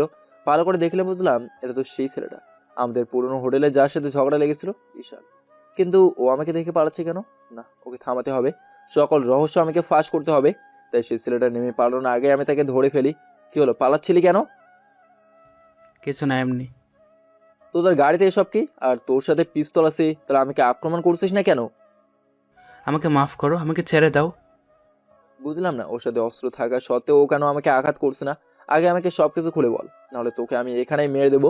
ওর পেছন থেকে পিস্তলটা মাথা ঠেকিয়ে বললাম, তোমাকে আক্রমণ করলে তোমার বাবা আমাদের ছাড়বে না। আর তোমাকে আমার পরিচয় দিলেও তোমার বাবা আমাকে ছাড়বে না। তাই সেদিনই হোটেলে তোমার সাথে নাটক করেছি। পরিচয় নাটক? কি বলছিস সব? আমি বলার সাথে সাথে সে দৌড়ে পালালো। আসলে আমি তাকে পালাতে দিয়েছি। ওর পিস্তলটা আমার হাতেই রয়ে গেল। মাথায় এখন হাজারো প্রশ্ন করছে। আমার সাথে নাটক চলছে, কিন্তু কেন? ও তো দুর্জনের লোক, তাহলে ও বাবাকে ভয় পাবে কেন? আমাকে সব জানতে হবে। অন্যদিকে রাসেল, নয়ন আর আকাশ আমার পাশে চলে এসেছে। ওসব ফালতু, চলো, তোমার সময় হয়ে গিয়েছে। আকাশ আমার হাত ধরে। আবারও নাটক? কারা তোমরা? কেন আমার সাথে সকলে মিলে নাটক শুরু করছো? আমাকে নিয়ে খেলা করছো কেন তোমরা? আমি চিৎকার দিয়ে সবাইকে বললাম। আমার চিৎকার সব কটা ট্র্যাকের ড্রাইভার নেমে এসেছে। এসব তুমি পরে জানতে পারবে, এখন চলো। আমি এখনই জানতে চাই এই সকল ট্র্যাকে কি আছে, আর এগুলো কার? কে দূরযান? তার সাথে আমাদের কিসের শত্রুতা? আর আমার সাথে এসব নাটক কেন হচ্ছে? আর তোমরা আমার থেকে এসব কেন লুকিয়েছো? এই সকল প্রশ্নের উত্তর আমার এক্ষুনি চাই, নাহলে আমাকে এক পা এখান থেকে কেউ নড়াতে পারবে না। এসব যা হচ্ছে সব তোমার বাবার কথাই হচ্ছে। আমরা শুধু চরিত্র। তুমি জানতে চাইছো না এসব ট্রাকে কি আছে? এখানে আছে সকাল অবৈধ অস্ত্রশস্ত্র। আর এগুলো তোমার বাবার। আর দুর্জন হলো এই শহরের ত্রাস, সন্ত্রাস সে। তার সাথে আমাদের ঝগড়া হয় এসব অস্ত্র নিয়ে, যার ভাগ দুর্জনও চায়। আর সেই দিন হোটেলে তোমার সাথে নাটক করার কারণ হলো তুমি যেন ঈশানের পরিচয় না জানতে পারো। কারণ তোমার বাবার এসব কাজে দেখাশোনা করে ঈশান। আর তাই আজ ঈশান তোমার ওপর অস্ত্র ওঠায়নি। তোমার কাছে যেন এসব বিষয় গোপন রাখি, তার জন্য তোমার বাবা আমাদের আদেশ দিয়েছিলেন যে কোনো মূল্য আমরা যেন এসব লুকিয়ে যাই, কিন্তু শেষ পর্যন্ত পারলাম না। তোমরা পেরেছো, ঠকেছি শুধু আমি। আমি আজও জানতাম না যে আমার বাবাও সন্ত্রাস করে, কিন্তু প্রকৃতপক্ষে তিনি নাটকের পরিচালক। তাহলে কি তুমি এখন থাইল্যান্ড যাচ্ছ না? যাব, কিন্তু আসার নিশ্চয়তা নেই। চলো। আমি সবাইকে নিয়ে গাড়িতে উঠে গেলাম। খুব তাড়াতাড়ি পৌঁছে এলাম এয়ারপোর্টে। মারিকে নিয়ে বিমানে উঠে গেলাম। আমার পাশের সিটটা ছিল মারিয়ার। সে ম্যানেজার, তাই সে সবসময় আমার পাশেই থাকবে। আমাদের সাথে একজন মধ্যবয়স্ক লোক এসেছেন, তিনি আমাদের সব কিছু বুঝিয়ে দেবেন। কিছুক্ষণ জেগে থেকে হঠাৎ ঘুমিয়ে পড়লাম। ঘুম থেকে উঠে দেখলাম আমি মারিয়ার কোলে শুয়ে আছি, আর সে আমার মাথার চুলগুলো হাত বুলিয়ে দিচ্ছে। হয়তো ঘুমের ঘোরে তার কোলে পড়ে গিয়েছিলাম। আমি সরি বলে উঠে বসে পড়লাম। সরি বলার কি আছে? আমার তো ভালোই লাগছিল। তোর ভালো লাগায় কার কি আসে যায়? এমন করে বলছো কেন? মারি আমার কাঁধে হাত রেখে বলল, আরে আরে এটা কিভাবে কথা বলছিস? বস হিসেবে নাকি ফ্রেন্ড? একেবারে তুমি করে বলছিস। বয়ফ্রেন্ড হিসেবে বলছি। মার খাবি। আমাদের পৌঁছাতে আর কতক্ষণ সময় লাগবে? বেশি সময় নিবে না। এই প্রথম এরোপ্লেনে চললাম, ভাবলাম তুই সাথে থাকলে মজা করব। আর তুই এদিকে আরাম করে ঘুমাচ্ছিস। ঘুম পাচ্ছিল তাই ঘুমিয়ে পড়ছিলাম। আমি কি জানতাম নাকি তুই এত প্লেন মাথা নিয়ে এখানে এসেছিস? হুম। এবার চুপ থাক, নাহলে এখান থেকে ফেলে দেবো। তুই চুপ করে থাক, আমি কথা বলি না। জানি তো কথা বলিস না, বেশি বক বক করিস। এখন কিন্তু সত্যি সত্যি ফেলে দিব। আমি জানি তুই পাবি না। মেন্টালরা কথা বলায় ফার্স্ট আর কাজের সময় লাস্ট। তুই থাক এখানে, আমি চলে যাচ্ছি। মারিয়া সেখান থেকে উঠে পেছনে চলে গেল। অনেক রেগে আছে তাই এরকম আচরণ। কিছুক্ষণ পর সব ঠিক হয়ে যাবে। আমি কিছুক্ষণ একাই বসে এলাম। অবশেষে পৌঁছে গেলাম থাইল্যান্ড। আমরা সকলে নেমে গেলাম। আমাদেরকে নিয়ে যাওয়ার জন্য এসেছে একজন মেয়ে। মেয়েটি আমার নাম লেখা একটা সাইনবোর্ড হাতে নিয়ে দাঁড়িয়েছে। মেয়েটাকে দেখতে অনেক সুন্দরী, কিন্তু একটুও ভালো লাগে না। আমি ওই মেয়েটার সাথে একবারও কথা বলিনি। আকাশ সব সময় ওর সাথে কথা বলেছিল। ওই মেয়েটা আমাদের নিয়ে গেল থাইল্যান্ডের একটা বিরাট হোটেলে। আজ রাতটা নাকি আমাদের এখানে থাকতে হবে। রাস্তায় মারিয়া আমার সাথে একটাও কথা বলেনি। হয়তো রাগ এখনো কমেনি। হোটেলে এক একজন মানুষের জন্য এক একটা রুম সেট করা। আমার পাশের রুমটাই মারিয়ার। আমি রাতে খাবার খেয়ে শুয়ে পড়লাম। এমনিতেই ক্লান্ত লাগছিল, কিন্তু কে জানতো যে হোটেলেও ঝামেলা আছে। ঝামেলাটা হলো এই যে, আমার আর মারিয়ার ঘরের মাঝখানে একটা দেয়াল আছে, আর সেখানে একটা দরজা আছে। আমি দরজাটা বন্ধ করে লাইট অফ করে শুয়ে পড়লাম। কিছুক্ষণ পর হঠাৎ কে যেন লাফ দিয়ে আমার বুকে পড়লো। আমি চিৎকার দিতে যাব, এমন সময় আমার মুখটা বন্ধ করে দেওয়া হয়। আমি অনুভব করার চেষ্টা করলাম যে কি দিয়ে আমার মুখ বন্ধ করা হলো, কিন্তু কিছুতেই বুঝতে পারছিলাম না। আমি আস্তে করে আমার হাত উঠে লাইট অন করলাম। সাথে সাথে একটা চমক খেয়ে গেলাম। তো মারিয়া আমার ঠোঁট দুটো তার ঠোঁট দিয়ে বন্ধ করে দিয়েছে। কিন্তু ও আমার ঘরে আসলো এখন? এটা ভূত নয় তো? কিন্তু ওর কাছ থেকে নিজেকে ছাড়াতেও পারছি না। অনেক শক্ত করে জাপটে ধরে আছে। অনেকক্ষণ পর ছাড়লো। তারপর দুজনে কিছুক্ষণ হাঁপিয়ে নিলাম। উফ, তুই কখন এলি? স্যার, সম্মান দিয়ে কথা বলেন। আমি এখন আপনার ম্যানেজার। দূর, ডায়লগ বন্ধ কর। আগে বল আমার ঘরে কখন এসেছিস? তুই দরজা বন্ধ করার আগেই এত রেগে যাচ্ছিস কেন? ভালো লাগেনি বুঝি? তুই এক্ষুনি আমার ঘর থেকে বেরিয়ে যা, আর কখনো আমার সামনে আসবি না। না, আমি আজ তোমার সাথেই থাকবো। মারিয়া তুমি করে বলছে। তুই যাবেই নাকি আমি জোর করে বের করে দেবো? পারলে জোর করো, আমি যেতে পারবো না। তুই যদি কোলে করে দিয়ে আসিস তাহলে যাবো, না হলে না। আর একটা উল্টাপাল্টা কথা বললে থাপ্পড় খাবি। চল আমার সাথে। আমি তার হাত ধরে টেনে দরজা খুলে তার ঘরে দিয়ে দরজা বন্ধ করে দিয়ে চলে এলাম। এমনিতেই সকাল থেকে মাথা পুরো গরম, তার উপরে এর অত্যাচার। এখন ওর সাথে এত রোম্যান্স করার কোনো সময় আমার কাছে নেই। যদিও তাকে আমারও ভালো লাগে, দেখতে সুন্দরী, গুণেও অনেক। তাছাড়া আমাকে ভালোও বসে অনেক। তার উপর প্রথম দেখা থেকে আমি ক্রাশিত, কিন্তু এখনও তাকে ভালোবাসার কথা বলার সময় হয়নি। এসব ভাবতে ভাবতেই ঘুমিয়ে পড়লাম। কিন্তু আমি নিজেও জানতাম না যে সকালে উঠে আমাকে দুঃখের সংবাদ শুনতে হবে। দরজার বাইরে থেকে কারো ডাকে আমার ঘুম ভাঙলো। দরজা খুলে দেখলাম এটা রাসেল। অনেক চিন্তিত লাগছে তাকে। কীভাবে রাসেল, তোমাকে এত চিন্তিত লাগছে কেন? সর্বনাশ হয়ে গেছে অভি। কাল রাত্রে দুর্জনের লোকেরা তোমাদের বাসায় হামলা চালিয়েছিল। কি, বাড়ির সকলে ঠিক আছে তো? না, কিচ্ছু ঠিক নেই। আন্টির গুরুতর অবস্থা, মাথায় অনেক আঘাত পেয়েছেন। ডাক্তাররাও চিন্তিত ওনাকে নিয়ে। এইমাত্র আমাদের একজন গার্ড ফোন দিয়ে সব বলল। তাহলে এক্ষুনি চলো, বাসে যেতে হবে। নয়নের আকাশ কোথায়? তারা ব্যাগপত্র গোছাচ্ছে। তাড়াতাড়ি তৈরি হয়ে নাও। কিন্তু অভি, আমরা তো কালকেই থাইল্যান্ড এলাম, আজকে কি বাসায় যাওয়া সম্ভব? যত টাকা লাগে দিয়ে দাও, প্রয়োজনে বিমান কিনে নাও, নাহলে যাকে ধরলে কাজ হবে তার কাছে যাও, খুব তাড়াতাড়ি। আচ্ছা। রাসেল সেখান থেকে চলে গেল। আমি কোনোভাবে প্রস্তুত হয়ে নিলাম।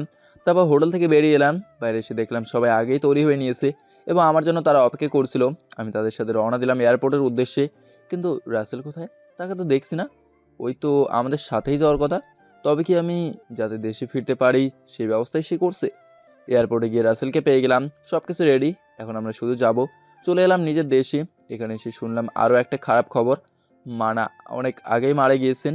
এই খবরটা শুনে আমার হাত পা যেন একেবারেই কাজ করছে না। মনে হচ্ছে সব অবশ হয়ে গিয়েছে, কিন্তু আমাকে হাসপাতালে মাকে দেখার জন্য যেতেই হবে। অভি, আমাদের এখন বাসায় যেতে হবে। লাশ বাড়ি নিয়ে যাচ্ছে। আমি কিছু বলতে সাহস করিনি, এমনিতেই গলাটা আটকে আসছিল। তাই আমি একটা গাড়িতে উঠে গিয়ে পড়লাম। ওরা বুঝতে পারলো আমি বাসায় যাওয়ার জন্য প্রস্তুত। তারপর ওরা আমাকে বাসায় নিয়ে এলো। এসে মাকে দেখলাম মৃত অবস্থায়, কিছুই করা ছিল না আমার হাতে। বাবা যদি ওই বাজে ব্যবসাটা না করতো তাহলে আর দুর্জনের সাথে ঝগড়াও হতো না, আর মায়ের অকালে মৃত্যুও হতো না। আর বাবা যদি আমাদের থাইল্যান্ড না পাঠাতো তাহলে হয়তো এইসব কিছুই হতো না। অবশেষে মায়ের দাফন হয়ে গেল। সারাদিন আমি সহ আরও অনেকে না খেয়ে আসি। আমার প্রশ্ন হলো, ওরা জানলো কি করে যে আজ বাড়ি একদম ফাঁকা? তবে কি বাবাই ওদের সাথে আগেই ঝগড়া শুরু করেছিল? আমি বাবার কাছে গেলাম, বাবা কাল রাত্রে কি হয়েছিল? ওরা জানলো কি করে যে আজ আমি বাড়িতে নেই, একদম বাড়ি ফাঁকা? আমি কিচ্ছু জানি না। আমার মনে হয় ওরা টাকা ডাকাতি করতে এসেছিল। তুমি ভুল, ওর টাকা ডাকাতি করতে আসেনি। যদি তাই হতো তাহলে তারা টাকা পয়সা নিয়ে যেত। আমার তো সন্দেহ হচ্ছে যে এর পেছনে তোমার হাত আছে। আজে বাজে কথা বলিস না। এইসব করে আমার কি লাভ? বরং ক্ষতি হতো। তাহলে ড্রাগস, হিরোইন এসবের ব্যবসা করো কেন? এতে তোমার কি লাভ? বাবা কোনো কথা বলছে না। অন্যদিকে আমাদের কথাবার্তা শুনে ঘরের সবাই এদিকে তাকিয়েছিল। নয়ন, এখন খবর নাও, দুর্জান কোথায় আছে? আমি আগেই সে খবর নিয়ে নিয়েছি। দুর্জান আজ রাতেই দেশের বাইরে কোথায় চলে গিয়েছে। উফ, বাড়িতে থাকা বাকি লোক কি করছিল তখন, যখন এত বড় একটা কাণ্ড ঘটে গিয়েছিল? অভিওরা সকলে আহত অবস্থায় হাসপাতালে ভর্তি আছে। সব কটা অকর্মা। এই অকর্মার রাজ্যপালের আমি থাকতে পারছি না। আসি। কোথায় যাবি? যেখানে দুর্জনকে খুঁজে পাবো সেখানে, কিন্তু এই বাড়িতে আর থাকবো না।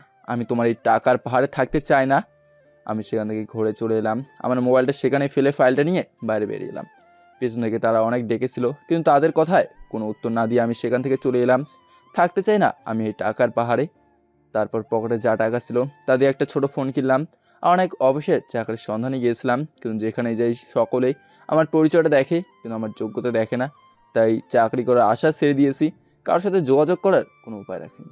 অবশেষে তোমার বাবার সাথে তোমাদের বাসায় চলে এলাম। তারপর বাকি সব তো জানোই। এতক্ষণে রোহিতাকে বলা শেষ হলো। কাহিনীটি অনেক সুন্দর, কিন্তু ওই কাজটি তুমি ঠিক করনি।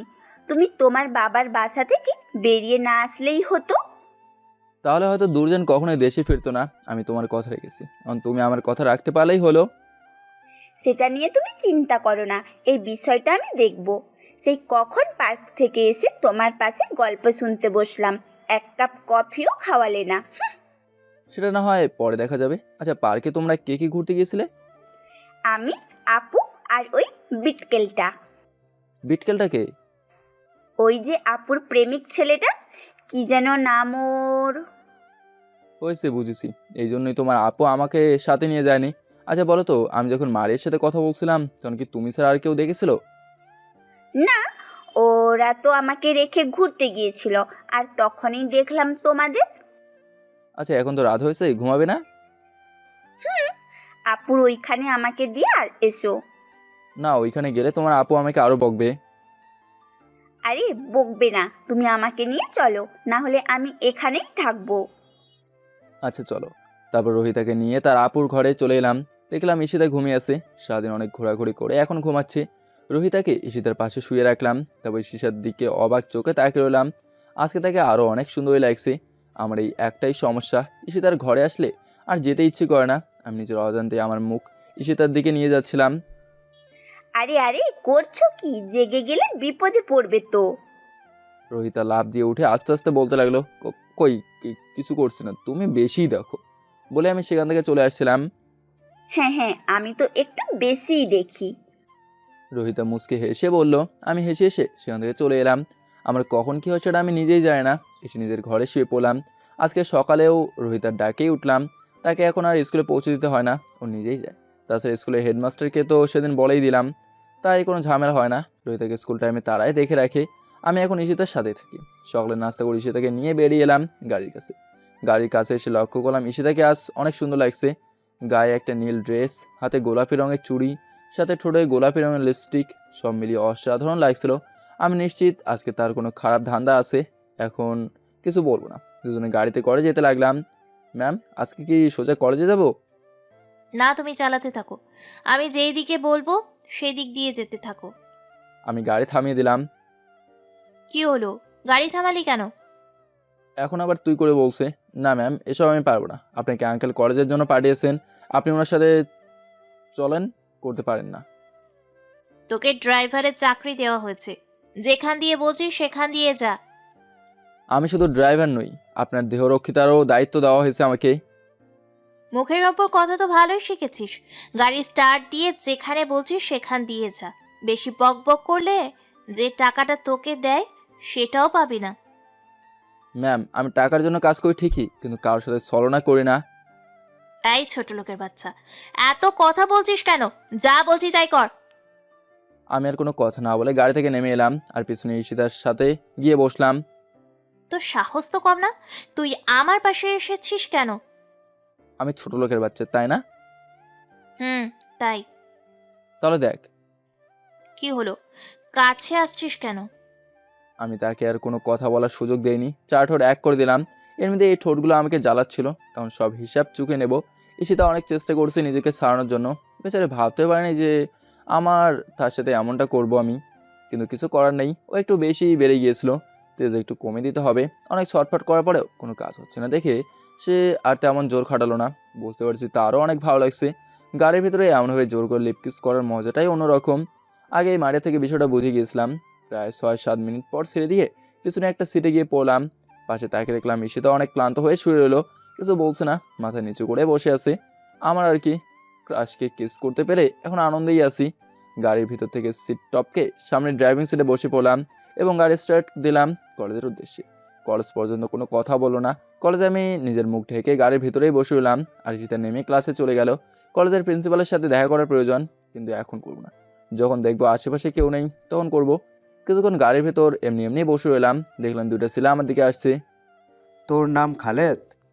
ছেলেগুলো থেকে একজন আমার গাড়ির কাছে এসে বলল, ভাই, কেন, কোনো সমস্যা? তুই নাকি তোর মালিকের সাথে খারাপ ব্যবহার করিস। এখন বুঝতে পারছি ওরা এখানে কেন এসেছে। না তো ভাই, আমি হলাম সরল সোজা ড্রাইভার মানুষ, আমার কি সাধ্য এসব করার? এইবার শুধু বলেছে যে একটু হুমকি দিয়ে যেতে, পরের বার কিন্তু ছাড় পাবি না। ভাই, তোমরা কি শিহাব ভাইয়ের লোক? আমার নাম রাজা আর ওর নাম রনি। আচ্ছা ভাই, আর ডিস্টার্ব করবো না। তোর মুখে কাপড় কেন? ভাই, আমার মুখ পোড়া, ঝামেলা আছে। ও ভালো, মনে থাকে যেন কথাগুলো। আমার এখানে ঝগড়া করার কোনো ইচ্ছেই নেই, যাই কোনো সেখানে কিছু করিনি। ওদেরকে দেখে নেওয়ার জন্য একটা কাজ করতে হবে। আমি পকেট থেকে ফোনটা বের করে মারিয়াকে ফোন করলাম। ফোন করার সাথে সাথে ফোন রিসিভ করা হলো। Hello Maria. আমাকে ফোন দিলি কি মনে করি? একটা দরকার ছিল, একটা হেল্প করবি?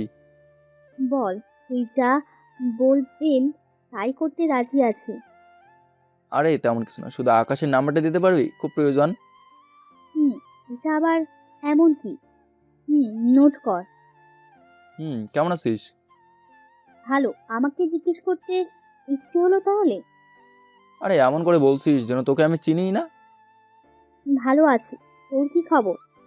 ভালোই, এখন রাখি। হুম তারপর ফোনটা কেটে দিলাম। ফোন দিলাম আকাশকে, আমি জানি আমার কথা তারা এখনও শুনবে, তাই একটা ফোন দিলাম, সাথে সাথে রিসিভ হলো। কে বলেছেন? অভি বলছি। ও সরি, আমি চিনতে পারিনি। কেমন আছো অভি? ভালো, তোমরা সবাই কেমন আছো? ভালো। হঠাৎ কি করে মনে পড়লো আমাদের কথা? আসলে তোমাদের কারোর নাম্বার আমার কাছে ছিল না। ও, একটা কাজ করতে হবে তোমাদের। কি কাজ? দুজনকে ধোলাই দিতে হবে। কাদেরকে শুধু বলো। তারপর আমি তাকে সব কিছু খুলে বললাম, যা যা কিছুক্ষণ আগে আমার সাথে ঘটেছে। তুমি কোনো চিন্তা করো না, আমরা এখনই যাচ্ছি। আমি ফোন কেটে দিলাম। বহুদিন পর তাদের সাথে কথা বলে ভালোই লাগলো। আরও কিছুক্ষণ অপেক্ষা করার পর ঈশিতা এলো। চল। ঈশিতা এখনও তুই করে বলছে, ইচ্ছে ইচ্ছে আরেকটা দিয়ে দেই। আমি গাড়ি নিয়ে চলতে লাগলাম। হঠাৎ একটা জায়গায় একটা জিনিস লক্ষ্য করে গাড়িটাকে থামিয়ে দিলাম। কি হলো, গাড়ি থামালি কেন? ম্যাম, ওই দেখেন 2টা ছেলে রাস্তায় আহত অবস্থায় পড়ে আছে। কই, চল তো গিয়ে দেখি। চলেন। তারপর আমি আর ঈশিতা গাড়ি থেকে নেমে গেলাম। ছেলেগুলোকে চিনতে সমস্যা হলো না, এরা সেই দুজন ভাগ্যবান, রাজা প্লাস রনি। ঈশিতা ওদেরকে চিনে ফেলেছে। ঈশিতা একবার আমার দিকে আরেকবার ছেলেগুলোর দিকে তাকাচ্ছে, মনে হয় কিছু আন্দাজ করতে পেরেছে, তাই কিছু না বলে গাড়িতে উঠে গেল। আমি তার পেছন পেছন চলে এলাম, গাড়ি নিয়ে সোজা বাড়ি চলে এলাম। রাস্তায় ঈশিতা একটা কথাও বলেনি, কিন্তু ঈশিতা ঝামেলা করলো তখন, যখন আমি আর ঈশিতা গাড়ি থেকে নেমে ঘরে যাচ্ছিলাম। ওই দাঁড়া। আমার সামনে উনি পথ আটকালেন। জি ম্যাম, বলেন।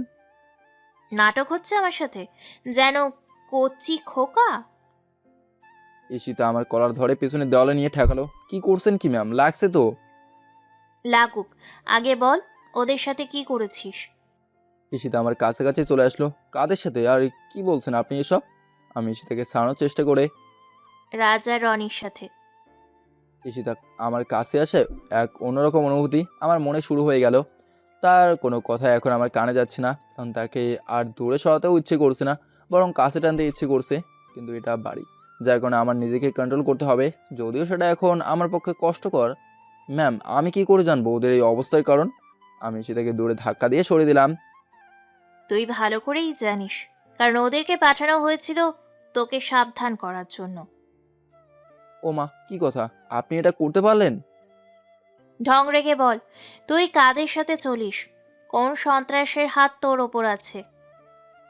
আরে আমি হলাম একজন সাধারণ ড্রাইভার, আমার উপর কার হাত থাকতে পারে? আমি জানি তোর মাঝে কিছু একটা আছে, না হলে তুই অনেক সময় মুখ ঢেকে চলিস কেন? সেটা গিয়ে তোমার বয়ফ্রেন্ড শিয়াবকে জিজ্ঞেস করো, ভালোভাবেই বলে দেবে। সেখান থেকে রাগ দেখে চলে আসছিলাম, তখন ঈশিতা আমার হাত ধরে পেছনে ঘুরিয়েই। তোর সাহস হয় কি করে নিজের মালিকের ওপর এত রাগ দেখানোর? তখন ইচ্ছে হলো আমিও কষিয়ে একটা চর মারি, কিন্তু অনেক কষ্টে রাগকে কন্ট্রোল করে চুপ করে রইলাম। এখনো বলছি, সব বলে দে। আমি বললাম তো কিছু জানি না, যা জানার শিয়াবের কাছ থেকে জেনে নিন, সে আমার ব্যাপারে ভালো জানবে। কেন রে, তুই কি সেলিব্রিটি নাকি যে সবাই তোকে জানে? সেটাও সবাই জানে। আমি সেখান থেকে চলে এলাম। সেখানে থাকলে ঈশিতের সাথে এখন আমার ঝগড়া হতো, আর সেটা একেবারেই ভালো হতো না। ড্রাইভারের সাথে মালিকের ঝগড়া মানায় না, ড্রাইভারের সব সহ্য করে যেতে হয়। আমি নিজের ঘরে এসে বসে রইলাম, আমার পেছন পেছন রোহিতা এলো। আমি আড়াল থেকে সব শুনেছিলাম আর দেখেছিলাম। আপুর হয়ে আমি তোমার কাছ থেকে ক্ষমা চেয়ে নিচ্ছি। বাহ, ভালোই বড় হয়ে গিয়েছো দেখছি। এখন অন্যের দোষ নিজের ঘাড়ে নিতেও শিখে গেছো। কই, কিছুদিন আগেও তো এমন ছিল না। আমি সত্যিই খুব দুঃখিত। আমি বুঝতে পারিনি তুমি কথাটা এভাবে নিবে। তুমিও তো আজ আমার সাথে অন্যরকম ব্যবহার করেছো। আগে তো খুব ভালো মিশতে আমার সাথে। রোহিতা, সব দিন সমান যায় না। তোমাকে আমার খুব ভালো লাগে, সবার সাথে রাগ করলেও তোমার সাথে রাগ করতে পারে না। এ বাড়িতে আসার পর থেকে তোমার সঙ্গে আমার পাশে ছায়ার মতো ছিল। তোমাদের পরিবার যদি ঝামেলা না হতো তাহলে হয়তো তোমার সাথে আমার কখনোই দেখা হতো না। সৃষ্টিকর্তা যেভাবে হোক দেখে দিতেন। তাছাড়া আমার সময়ও প্রায় শেষ। দূরযান দেশে ফেরা মাত্র আমি তোমাদের কাছ থেকে চলে যাব। তোমাকে অনেক মিস করব। তুমি একটু সুখের আশায় আমাদের এখানে এসেছিলে, কিন্তু কষ্ট ছাড়া এই বাড়িতে কিছুই পেলে না। তোমাকে কে বলেছে আমি কষ্ট পেয়েছি? তোমার মতো একটা ভালো বোন ছিল আমার এই বাড়িতে। আমি ভাবছি তোমাকে কিছুদিনের জন্য আমি আমার এখানে নিয়ে যাব, সেখানে কিছুদিন থেকে চলে আসবে। তাই ভালো, তাহলে আর তেমন মন খারাপ থাকবে না, ভালোই মজা হবে, কি বলো? তোমার স্কুল কখন ছুটি হয়েছিল? অনেকক্ষণ আগে। এসে একা একা বসে রইলাম। কাজের লোকেরা কাজ নিয়ে ব্যস্ত, আর বাবা তো এখনো অফিস থেকে বাসায় ফেরেনি। তো এখন তো আর সমস্যা হবে না, আমি চলে এসেছি। আচ্ছা, তুমি আপুকে তোমার পরিচয়টা দিচ্ছ না কেন? এসব বলে এখন কি লাভ? নিজের পরিচয় গোপন রাখাই ভালো। থাকবো আর কদিন, এই কদিন না হয় একটু কষ্টই করলাম। তুমি পারো অনেক। একটা জায়গায় যাবে? কোথায়? চলো, মজা করা যাবে। রোহিত আমার হাত ধরে টানতে টানতে কোথায় যেন নিয়ে যাচ্ছিল। টানতে টানতে নিয়ে গেল একটা বাগানে। বাগানটা খুব সুন্দর, একবার কেউ আসলে যেতেই চাইবে না। আমি জানতাম না যে এইখানে এমন সুন্দর একটা বাগান আছে। আজ রোহিতা দেখালো বলে জানতে পারলাম। এখানে সব গাছ আছে, আম, জাম, কাঁঠাল, লিচু সব। কিন্তু এখন সব ফল গাছে ফল ধরে নেই। আমি আর লিচু ফল গাছে ধরেছি। আমার লিচু ফলটাই গাছে ধরেছে শুধু। আমি আর রোহিতা মিলে কিছুক্ষণ খেলাম, অনেক মজা করলাম দুইজন। তারপর চলে আসতে লাগলাম দুইজন, কিন্তু ঠিক তখনই ডাইনের আগমন, মানে ঈশিতা তীরে আমাদের দিকে আসছে। কারণটা এখনো বুঝতে পারলাম না। আমাদের সামনে এসেই, কি হলো? কোথায় ছিলি এতক্ষণ? সারা বাড়ি তোকে খুঁজেছি। রোহিতাকে সাথে নিয়ে কোথায় গিয়েছিলি? এখন তোকে ডাকার জন্য কি আরেকটা কাজের লোক রাখবো? ম্যাম, আমি তো রোহিতাকে নিয়ে বাগানে ঘুরতে এসেছিলাম। তো বলে আসলে না কেন? তুই কি ভেবেছিস তুই যা করবি তাই আমাকে মেনে নিতে হবে? যখন যা ইচ্ছে তাই করতে পারবি? বাড়িটাকে কি তুই নিজের মনে করেছিস? না ম্যাম, কি বলছেন? আমি কেন আপনাদের বাড়িকে আমার বাড়ি মনে করব? তাহলে তুই আমাকে কিছু না বলে রোহিতাকে এখানে কেন নিয়ে এলি? ঈশিতার কথা শুনে রোহিতা সেখান থেকে রেগে চলে গেল। মমতার হয় রাগ কন্ট্রোল করতে সমস্যা হচ্ছিল। আমিও ঈশিতার কোনো কথার জবাব না দিয়ে পেছন দিক দিয়ে চলে আসছিলাম আর ভাবতে লাগলাম ঈশিতার আচরণ এখন এত খারাপ হলো কি করে। আমার মনে হয় সকালের কিস করার পর থেকে ঈশিতা আমার উপর অনেক রেগে আছে। এখন ও শুধু আমার দোষ খুঁজে বেড়াবে, আমাকে আর একটু সাবধানে থাকতে হবে। এসব ভাবতে ভাবতে আমি আবার ঈশিতাদের বাড়ি চলে এলাম। এসে শুনলাম কিছু ভাঙচুরের শব্দ। ঈশিতা মনে হয় ভাঙচুর করছে। কি আর করবে, টাকার অপব্যবহার করা ছাড়া কি আর করতে পারে এই মনে হয়। কিন্তু ঘরে প্রবেশ করে বুঝলাম আমার ধারণা একেবারেই ভুল। ঈশিতা ভাঙচুর করছে না, বরং রোহিতা সব কিছু ভাঙচুর করছে। ঈশিতা ওকে আটকানোর অনেক চেষ্টা করেও পারছে না। এদিকে ঘরের মেঝেতে পড়ে আছে অনেক আসবাবপত্র। বুঝতেই পারলাম এখানে যা হচ্ছে সব কিছু আগে ঘটে যাওয়ার কারণে। অর্থাৎ ঈশিতার কথা হলো রোহিতার ভালো লাগেনি, কিন্তু এভাবে কিছুক্ষণ চলতে থাকলে বাড়ির একটা জিনিসও আসতে থাকবে না। ঈশিতা এখন রোহিতার দূরে দূরে থাকছে। বড় তো যায় না কখন কোনো কিছু ঈশিতার উপরেও ছুঁড়ে মারবে। তাই আমি রোহিতার সামনে গেলাম। আমার পুরো বিশ্বাস আছে রোহিতার উপর যাই হোক না কেন আমাকে আঘাত করবে না। রোহিতা করছো কি, সব কিছু ভেঙে ফেলবে নাকি? তুমি এখানে কেন এসেছো? চলে যাও এখান থেকে। এখানে থাকলে তুমি একটু শান্তি পাবে না। নিজের বাড়ি ফিরে যাও। রোহিতা আরও একটা ফুলদানি ছুঁড়ে মারলো মাটিতে। রোহিতা তুমি কিন্তু নিজের দেওয়া কথা রাখছো না, এভাবে সব বলে দিচ্ছ কেন? চলো আমার সাথে। না, আমি যাব না। যে যখন যা ইচ্ছে তাই করতে পারে, আর আমি করলে তুমিও আটকাও। রোহিতা আমার এখান থেকে হাতটা সরিয়ে নিল। রোহিতা এখন কিন্তু বেশি হয়ে যাচ্ছে, চলো আমার সাথে, নাহলে আমি সত্যিই চলে যাব। আমি যখন কিছু করি তখনই ব্ল্যাকমেল করা শুরু করো, আর আপু যখন তোমাকে বকে তখন এসব করো না কেন? উফ রোহিতা তুমি আমার সাথে যাবে নাকি আমি চলে যাচ্ছি? রোহিতা কিছু বলছে না, চুপ করে দাঁড়িয়ে আছে। আমি সেখান থেকে রোহিতাকে কোলে করে নিয়ে আমার ঘরে নিয়ে এলাম। এতক্ষণ কাজের লোক সহ ঈশিতাও দর্শকের মতো দাঁড়িয়েছিল। আমি রোহিতাকে ঘরে আনার পর, তুমি শুধু কাজের সময় এসে ঝামেলা করো। কেন আমি আবার কি করলাম? আমি তো তোমাকে শুধু শান্ত করে নিয়ে এলাম। সেটাই তো ঠিক করনি। আমি ভেবেছিলাম আর যেভাবেই হোক আপুকে তোমার কাছ থেকে মাপ চাওয়াবো। ঠিক ওই মুহূর্তে তুমি সব ভুন্ডুল করে দিলে। ওরে বাবা, এত সব প্ল্যান তুমি একা কি করে তৈরি করলে? এখন যে এত ভাঙচুর করলে তার জন্য তোমার বাবা যদি বকা দেয় তখন কি করবা? বাবা কিছু বলবে না, প্রয়োজনে তিনি সব কিছু আবার কিনে আনবেন। অনেক হয়েছে, এবার শান্ত হয়ে আমার বিছানায় শুয়ে পড়ো। আমি তোমার ঘরে থাকবো। হুম আচ্ছা, শুয়ে পড়ছি, কিন্তু তুমি কখন শুবে? আমি একটু পরে আসি, তুমি শুয়ে পড়ো। তুমি কোথায় যাচ্ছ? এই তো একটু বাইরে যাচ্ছি। আমি সেখান থেকে চলে এলাম।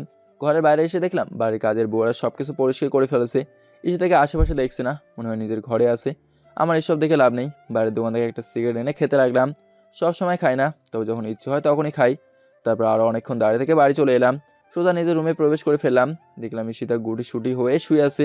মনে হয় শীত করছে, তাই পাশে থেকে একটা কম্বল তার ওপর মুড়িয়ে দিলাম আর আমি পাশেই শুয়ে পড়লাম। আবার সকালে আমাকে রোহিতা ডেকে তুললো। কেলো, তুমি কি রাত্রে ভালো করে ঘুমাও না নাকি? এত সকালে ওঠো কিভাবে? আর আমাকেই বা এত সকালে ডাকো কিভাবে? আমি প্রতিদিনই সবার আগে ঘুম থেকে উঠি আর তারপর সবাইকে ডেকে তুলি। কি আশ্চর্য, কালকে রাতে তুমি আমার সাথে ছিলে আর সে খবরটা আমি কাউকেই দেইনি, অথচ কেউ খুঁজতেও আসেনি। আসবে কেন? বাবা জানে যে আমি আপুর সাথে ঘুমাই, আর আপু জানে আমি যেহেতু তোমার সাথে এসেছি তাহলে এখানেই থাকবো। আর কিছুক্ষণ আগে আপু আমাকে জিজ্ঞেস করেছিল আমি কোথায় ছিলাম। আমি বললাম তোমার সাথে। ও তাহলে তো ভালোই। আচ্ছা তুমি তোমার আপুর রুমে গেলে কেন? বাবাকে ডাকতে গেলাম, বাবা বলল আপুকে ডাকতে, তাই ডেকে চলে এলাম। ভালো করেছো। এখন ফ্রেশ হয়ে নাস্তা খেয়ে স্কুলে চলে যাও, আমিও তোমার আপুর ডিউটিতে লেগে পড়ি। আচ্ছা। রোহিতা দৌড়ে বাইরে বেরিয়ে গেল। আমি এদিকে ফ্রেশ হয়ে নিলাম। এখন নাস্তা করবো না, দোকান থেকে করে নেব। এখন ঈশিতার কাছে যেতে হবে, তাই বাইরে বেরিয়ে গাড়িতে এসে বসে রইলাম। কিছুক্ষণ পর ঈশিতা পরীর রূপ নিয়ে বেরিয়ে এলো। জানি না ওকে দেখলে কেমন যেন একটা অনুভূতি হয়। অন্য মেয়েদের পাশে থাকলে এমন হয় না। মনকে শত চেষ্টা করে বোঝাতে পারি না যে ওর একটা বয়ফ্রেন্ড আছে। অন্যদিকে ঈশিতা আমার পিছনের সিটে বসে ডেকেই চলেছে, কিন্তু সেগুলো আমার কান অবধি পৌঁছাতে পারেনি। অবশেষে, ওই ড্রাইভারের বাচ্চা, ডাকছি কানে যায় না? সরি ম্যাম, বুঝতে পারিনি। এবার চল, যত সব। তারপর ঈশিতাকে নিয়ে সোজা কলেজে চলে এলাম। সেখানে ঈশিতাকে নামিয়ে দিলাম, ও যেন কলেজে চলে যায়। আর আমি একটা মুখোশ পরে নিয়ে একটা চায়ের দোকানে বসে কিছু নাস্তা করে নিলাম। তারপর আবার এসে গাড়ির ভেতর শুয়ে এলাম। ঈশিতা এখন মনে প্রাণে আমাকে সাহায্য করার কথা ভাবে, তাই ভাবলাম এখন হয়তো আবার কেউ আমাকে হুমকি দিতে আসবে। কিন্তু অনেকক্ষণ শুয়ে থাকার পরেও কেন এলো না। শুয়ে থাকতে থাকতে সময় পার হয়ে গেল। কিছুক্ষণ পর ঈশিতা শিয়াবের হাত ধরে কলেজ থেকে বেরিয়ে এলো। ঈশিতা শিয়াবকে জোর করছে এদিকে আসার জন্য, আমাকে একবার দেখে যেতে, কিন্তু শিয়াব না এসে চলে গেল এবং বলে গেল যা দেখার একেবারেই দেখে নেব। তারপর ঈশিতা এসে গাড়ির পেছনের সিটে বসলো। তাকে নিয়ে যাচ্ছিলাম, হঠাৎ দেখলাম নয়ন আমার গাড়ির দিকেই সামনে থেকে হেঁটে আসছে। দেখে মনে হচ্ছিল তার উদ্দেশ্য আমার সাথে দেখা করা, কিন্তু আমার সাথে এখন ঈশিতা আছে, দেখা করা অসম্ভব। তাই আমি আমার ডান হাতটা গ্লাসের উপর দিয়েই ওকে ইশারায় মানা করে দিলাম। ঈশিতা ভাবলো আমি হয়তো বাইরে হাত উড়িয়ে হাওয়ায় আবেশ নিচ্ছি, কিন্তু ও বুঝতেই পারেনি আমার উদ্দেশ্য ছিল অন্য আর একটা। তারপর আমরা বাড়ি পৌঁছে গেলাম, সেখান থেকে আমরা যে যার ঘরে চলে গেলাম। এভাবে প্রায় 1 মাস চলে গেল। এখন ঈশিতার রাগ আমার উপর আরও অনেক বেশি, কথায় কথায় বকাঝকা এমন রিয়াক্ট নেয়, মনে হয় আমি চলে গেলে তার আরও আনন্দ। কিন্তু হোলির দিন ও এমন একটা কাজ করবে সেটা আমি কখনো ভাবতে পারিনি। সেদিন ঈশিতার কলেজ, রোহিতার স্কুল বন্ধ ছিল, কিন্তু এই দিন ঈশিতা এত প্ল্যান করে রেখেছিল আমি ভাবতেই পারিনি। আজ সকালে রোহিতা নয়, তার আগে একটা ফোন আসে, আমাকে ঘুম ভাঙিয়ে দিল। ফোন হাতে নিয়ে দেখলাম মারিয়া ফোন করছে। ফোনটা রিসিভ করলাম। হাই মারিয়া, এতদিন পর, কি মনে করে? Happy holiday. Same to you, কেমন আছিস? ভালো না, একটা প্রবলেম হয়ে গিয়েছে। প্রবলেম মানে কি হয়েছে? দূরজান দেশে ফিরছে না। কি, যার জন্য এতদিন আমি কষ্ট করে আসছি, আজ সেটা আমার জন্য ভুল ছিল? ভুল ছিল না, নয়ন, আকাশ আর রাসেল যখন প্ল্যান করছিল তখন শিয়াব সেটা জেনে ফেলেছিল, আর সে দূরজানকে ফোনে মানা করে দিয়েছে দেশে ফেরার জন্য। আচ্ছা, আমি আজই বাড়ি ফিরে আসছি। হুম। আমি ফোনটা কেটে দিলাম। আমার উদ্দেশ্য অসফলই রয়ে গেল। আমি সকল চিন্তা বাদ দিয়ে সিদ্ধান্ত নিলাম বাড়ি ফিরবো। এই কষ্টের মাঝে থাকার কোনো মানেই হয় না আমার। ঠিক তখনই রোহিতার আগমন। প্রতিদিন তোমাকে আমি ডেকে তুলি, আর আজ তুমি একাই উঠে পড়লে। আর বলো না, একটা ফোন এসে ঘুমের 12টা বাজিয়ে পালালো। রোহিতা, তোমাকে একটা কথা বলার ছিল। বলো। আজ আমি বাসায় চলে যাচ্ছি, দূরজান দেশে ফিরবে না, তাহলে আমার এখানে থেকে কী লাভ? কথাটা বলতে দেরি হলো, রোহিতার জোর ধরতে দেরি হয়নি। আরে কান্না করছো কেন? তুমি সত্যিই চলে যাবে? তুমি তো জানোই আমি এখানে চিরস্থায়ী হয়ে আসিনি, আমাকে তো যেতেই হবে। না, প্লিজ তুমি থেকে যাও। আচ্ছা শোনো, আমি তো বললামই যে আমি তোমাকে সাথে নিয়েই যাব, যতদিন ইচ্ছা থেকে যেতে পারবে। তাই বলে আজকে হঠাৎ চলে যাবে? আর কয়দিন থেকেও তো যেতে পারো। তোমার দুঃখ পেতে হবে না, তুমি তো আমার পাশেই থাকবে। এখন চলো, হোলির মজা নেই। বলতে না বলতেই রোহিতা তার পেছন থেকে অনেকটা রং এনে আমার মুখে ছুঁড়ে মারলো। আমি নিশ্চিত আমি ঘুমিয়ে থাকলে আমাকে খুব সুন্দর করে সাজিয়ে দিত। ভাগ্যিস মারিয়া আমাকে ফোন করেছিল। আজকে তোমার জন্য একটা সুসংবাদ আছে। আমি, আপু আর তুমি আজকে ঘুরতে যাচ্ছি। রোহিতা অনেক আনন্দের সাথেই। না রোহিতা প্লিজ, এখন এসব ভালো লাগছে না। কালকে তো চলেই যাবে, আজকে এই হলিডেতে না হয় আমাদের সাথে একটু ঘুরে আসবে। কি, যাবে না? আচ্ছা যাবো, কিন্তু কখন? এক্ষুনি রেডি হয়ে নাও, আমিও রেডি হয়ে আসছি। আচ্ছা। তারপর রোহিতা খুশি মনে দৌড়ে বেরিয়ে গেল। দেখে বোঝা যাচ্ছে যে সে অনেক খুশি। আমিও তার কথা রেখে রেডি হয়ে নিলাম। কি জানি তাদের সাজতে কতক্ষণ লাগবে, মেয়ে বলে কথা। আমি বাইরে এসে গাড়িতে বসে এলাম, অপেক্ষা করতে লাগলাম তারা কখন আসবে। অনেকক্ষণ বসে থাকার পর হঠাৎ দুজনে আসতে লাগলো। ঈশিতাকে একেবারে নীলপরির মতো লাগছে। সে সেই পেছনের সিটে বসে পড়লো, আর রোহিতা এসে আমার পাশে বসে পড়লো। ঈশিতাও কিছু বলেনি, অর্থাৎ আমার আর ঈশিতার মাঝে কোনো কথাই হয়নি। ম্যাম, আমরা প্রথমে কোথায় যাব? একটা নির্জন জায়গার নাম বললো, যেখানে বেশি কিছুই নেই, শুধু কয়েকটা দোকান ছাড়া। আমি জিজ্ঞেস করলাম না যে সেখানে আমরা কেন যাচ্ছি। আপু, আমরা সেখানে কেন যাব? সে জায়গাটা তো আমি চিনি, কিছুই নেই সেখানে। তোকে এত বুঝতে হবে না। ঈশিতা রোহিতাকে ধমক দিয়ে বলল। তারপর রোহিতাও আর কিছু বলেনি, তাকে তাকে আমার ড্রাইভিং দেখছিল। এখানে শুধুমাত্র ঈশিতা ছাড়া রোহিতা এবং আমার মুখে অনেক রং। আমাকে দেখে কেউই চিনতে পারবে না যে আমি কে। হোলির রং নাকি তুলতে নেই, তাই তুলিনি। অনেকক্ষণ যাওয়ার পর পৌঁছে গেলাম সেই নির্জন জায়গায়। আমি নিজেও জানতাম না যে এখানে আমাকে একটা প্ল্যান করে আনা হয়েছে। এখানে এসে গাড়িটা থামিয়ে দিলাম। তারপর আমার আগে ঈশিতা নেমে গেল, আর সামনে থেকে রোহিতাকে নামিয়ে দিল। রোহিতা, চলো আমরা ওপাশ থেকে ঘুরে আসি। কিন্তু ভাইয়া, আমাদের সাথে যাবে না? যাবে, প্রথমে আমরা সেখান থেকে ঘুরে আসি, তারপর যাবে। রোহিতা তুমি যাও এখান থেকে, সবাই চলে গেলে গাড়ি চুরি হয়ে যাবে। তারপর ঈশিতা একরকম জোর করে রোহিতাকে নিয়ে চলে গেল, আর আমি গাড়ি থেকে বাইরে বেরিয়ে এই নির্জন জায়গায় হাওয়া খাচ্ছিলাম। হঠাৎ আমার ফোনে একটা মেসেজ এলো, ফোনটা তুললাম। হ্যালো, কে বলছেন? কি আশ্চর্য, কথা বলছেন না কেন? অনেক বলার পরেও কোনো রিপ্লাই আসছিল না। যখন ফোনটা কেটে দেবো তখনই মর তুই। মেয়েলি কণ্ঠে এই কথাটা শুনে অনেকটা ভয় পেলাম। কেউ আমার মৃত্যু কামনা করতে পারে? কি আপনি কোথা থেকে বলছেন? হ্যালো? ফোনটাই কেটে দিল। ফোনের কর্ণটা চেনা চেনা লাগছিল, কিন্তু বুঝতে পারছিলাম না যে এটা কার কথা হতে পারে, কি আমার এত বড় শত্রু হতে পারে। এসব ভাবতে হতে হঠাৎ লক্ষ্য করলাম আমার পেছনে কেউ অনেক সাবধানে আমার দিকে আসছিল। আমি পেছনে ফিরতেই কেউ একজন আমার মাথায় সজোরে আঘাত করলো। ভালোভাবে দেখার চেষ্টা করলাম লোকটাকে, দেখে অনেকটা হাসিই পাচ্ছিল। এটা শিহাব। তার মানে এখানে যা হচ্ছে সব ঈশিতার কথা মতো হচ্ছে। কি নিষ্ঠুর, আমাকে ঘোড়ার কথা বলে মারতে এনেছে। ওর আঘাতে দাঁড়িয়ে থাকতে পারলাম না। হাতে একটা লাঠি নিয়ে দাঁড়িয়ে আছে, চোখে স্পষ্টভাবে দেখতে পাচ্ছি না। আঘাতটা কপালে রেখেছে। ওর লক্ষ্য করলাম আরও 2-3 জন সেভাবে পেছন থেকে বেরিয়ে আসছিল। সবার হাতে একটা করে লাঠি। বুঝতে বাকি হলো না এখানে আমাকে মারার জন্য আনা হয়েছে। কিন্তু এদিকে আমার চোখ বন্ধ হয়ে আসছে, বাকিরা আর দাঁড়িয়ে নেই। সবাই নিজেদের লাঠি দিয়ে আমার শরীরে আঘাত করতে লাগলো। অধিকাংশ আঘাতই মাথায় লাগছিল। কিন্তু এই মুহূর্তে কিছু বলার শক্তি আমি হারিয়ে ফেলেছি। কিছুক্ষণ আঘাত সহ্য করার পর হঠাৎ আমার চোখ বন্ধ হয়ে যায়। নিজেও জানি না এরপর কী হলো। যখন চোখ খুললাম, নিজেকে একটা বেডরুমে আবিষ্কার করলাম। আমার বেডরুমটাও চেনাচেনা লাগছে। তারপর দেওয়ালের ছবিগুলো দেখে চিনতে সমস্যা হলো না যায়। আমি এখন নিজের বাড়িতে নিজের বেডরুমে আছি। আশেপাশে কাউকেই দেখছি না। আমার সন্দেহ হচ্ছে যে আমি সেখান থেকে এখানে কি করে আসলাম। আমার তো সেখানেই মরে যাওয়ার কথা ছিল। তারপর উঠে বসার চেষ্টা করলাম, কিন্তু ব্যর্থ হলাম। হাতে পায়ে এবং বিশেষ করে মাথায় ব্যথা অনুভব করলাম। কারো পায়ের আওয়াজ শুনতে পেলাম। আসার পর দেখলাম একটা ছেলে আমার সামনে আসলো। ছেলেটাকে চিনতে পারছি না। সারা শরীর রক্ত মেখে আছে, মুখে কিছুই দেখা যাচ্ছে না। সে এখনও লক্ষ্য করলো না যে আমার চোখ খোলা। সে আমার ওয়াশরুমে গিয়ে চোখ মুখ ধুয়ে আসলো। ছেলেটা বেরিয়ে আসার পর আমি ছেলেটাকে দেখে অনেকটা আতঙ্কিত হয়ে গিয়েছি। কারণ এটা আর কেউ নয়, আমার বডিগার্ড রাসেল। কিন্তু তার এই অবস্থা কেন? সে আমার চোখ খোলা দেখে দৌড়ে আমার পাশে এসে বসলো। অভি, তুমি চোখ খুলেছো? আজ অনেক দিন পর তোমার চোখ দুটিকে দেখতে পাচ্ছি। এখন তোমার কেমন লাগছে? একটু ভালোই। তোমার এই অবস্থা কেন? অনেক কষ্টে কথাটা বলতাম, কারণ কথাও ঠিকমতো বলতে পারছি না। এসব চিন্তা তোমার করতে হবে না, দাঁড়াও আমি বাকিদের ডেকে আনি। রাসেল বলেই দৌড়ে বেরিয়ে গেল। আমি রাসেলের কথা কিছুই বুঝতে পারছি না।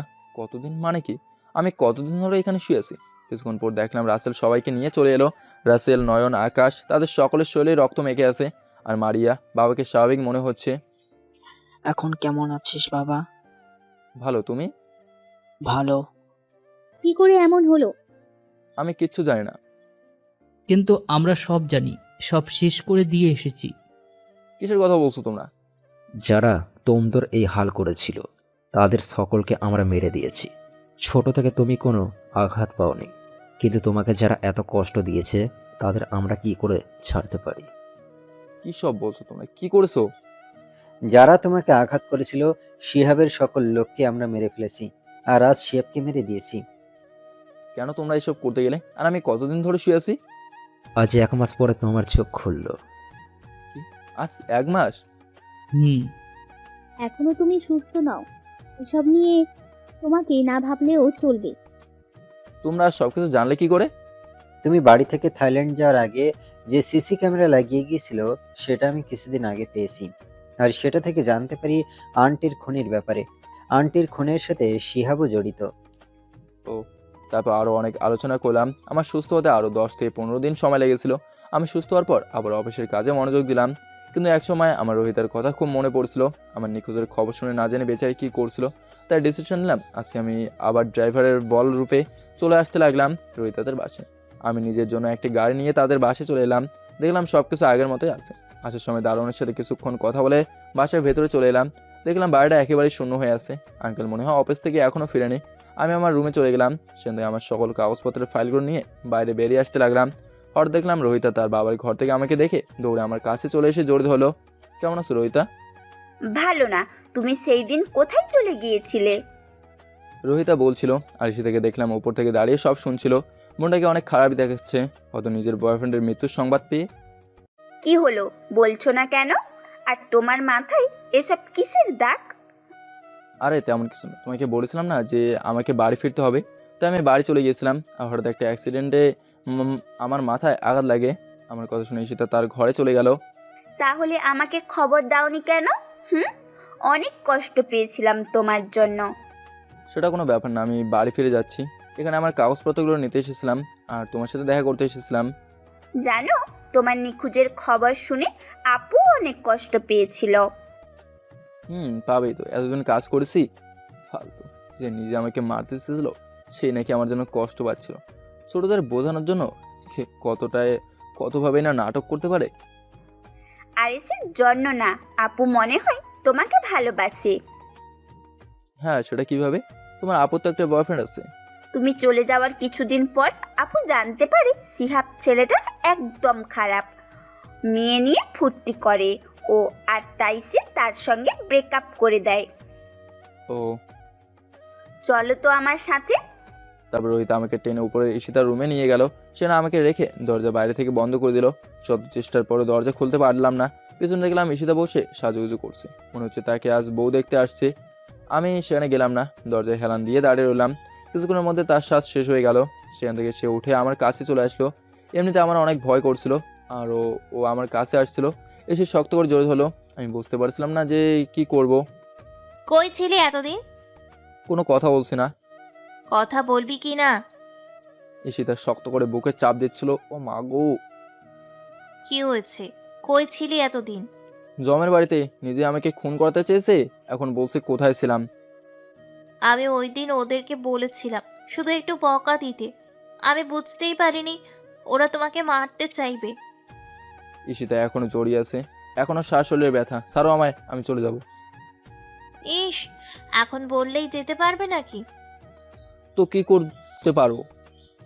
আমি বলার সাথে সাথে ঈশিতা আমাকে বিছানায় ফেলে দিল। তারপর সেও আমার উপর শুয়ে পড়লো। এখন চলে যাও, এখান থেকে যেতে চাইলে আমাকে নিয়ে যেতে হবে। এরকম করছো কেন? ছাড়ো বলছি, নাহলে এতদিন যত খারাপ ব্যবহার করছো সব কিছুর মাসুল আদায় করব। আমি কি না বলেছি নাকি? যা ইচ্ছে করতে পারো। কি তোমাদের হলো? দরজা খুললাম কিন্তু, বলেই রোহিতা দরজা খুলে দিল। ঈশিতা তাড়াতাড়ি করে আমার উপর থেকে উঠে গেল, আর আমি সেখানে শুয়ে এলাম। রোহিতা মনে হয় একটু দেখে নিয়েছে। আসার আর সময় পেলি না? এখন না হয় আসলে তো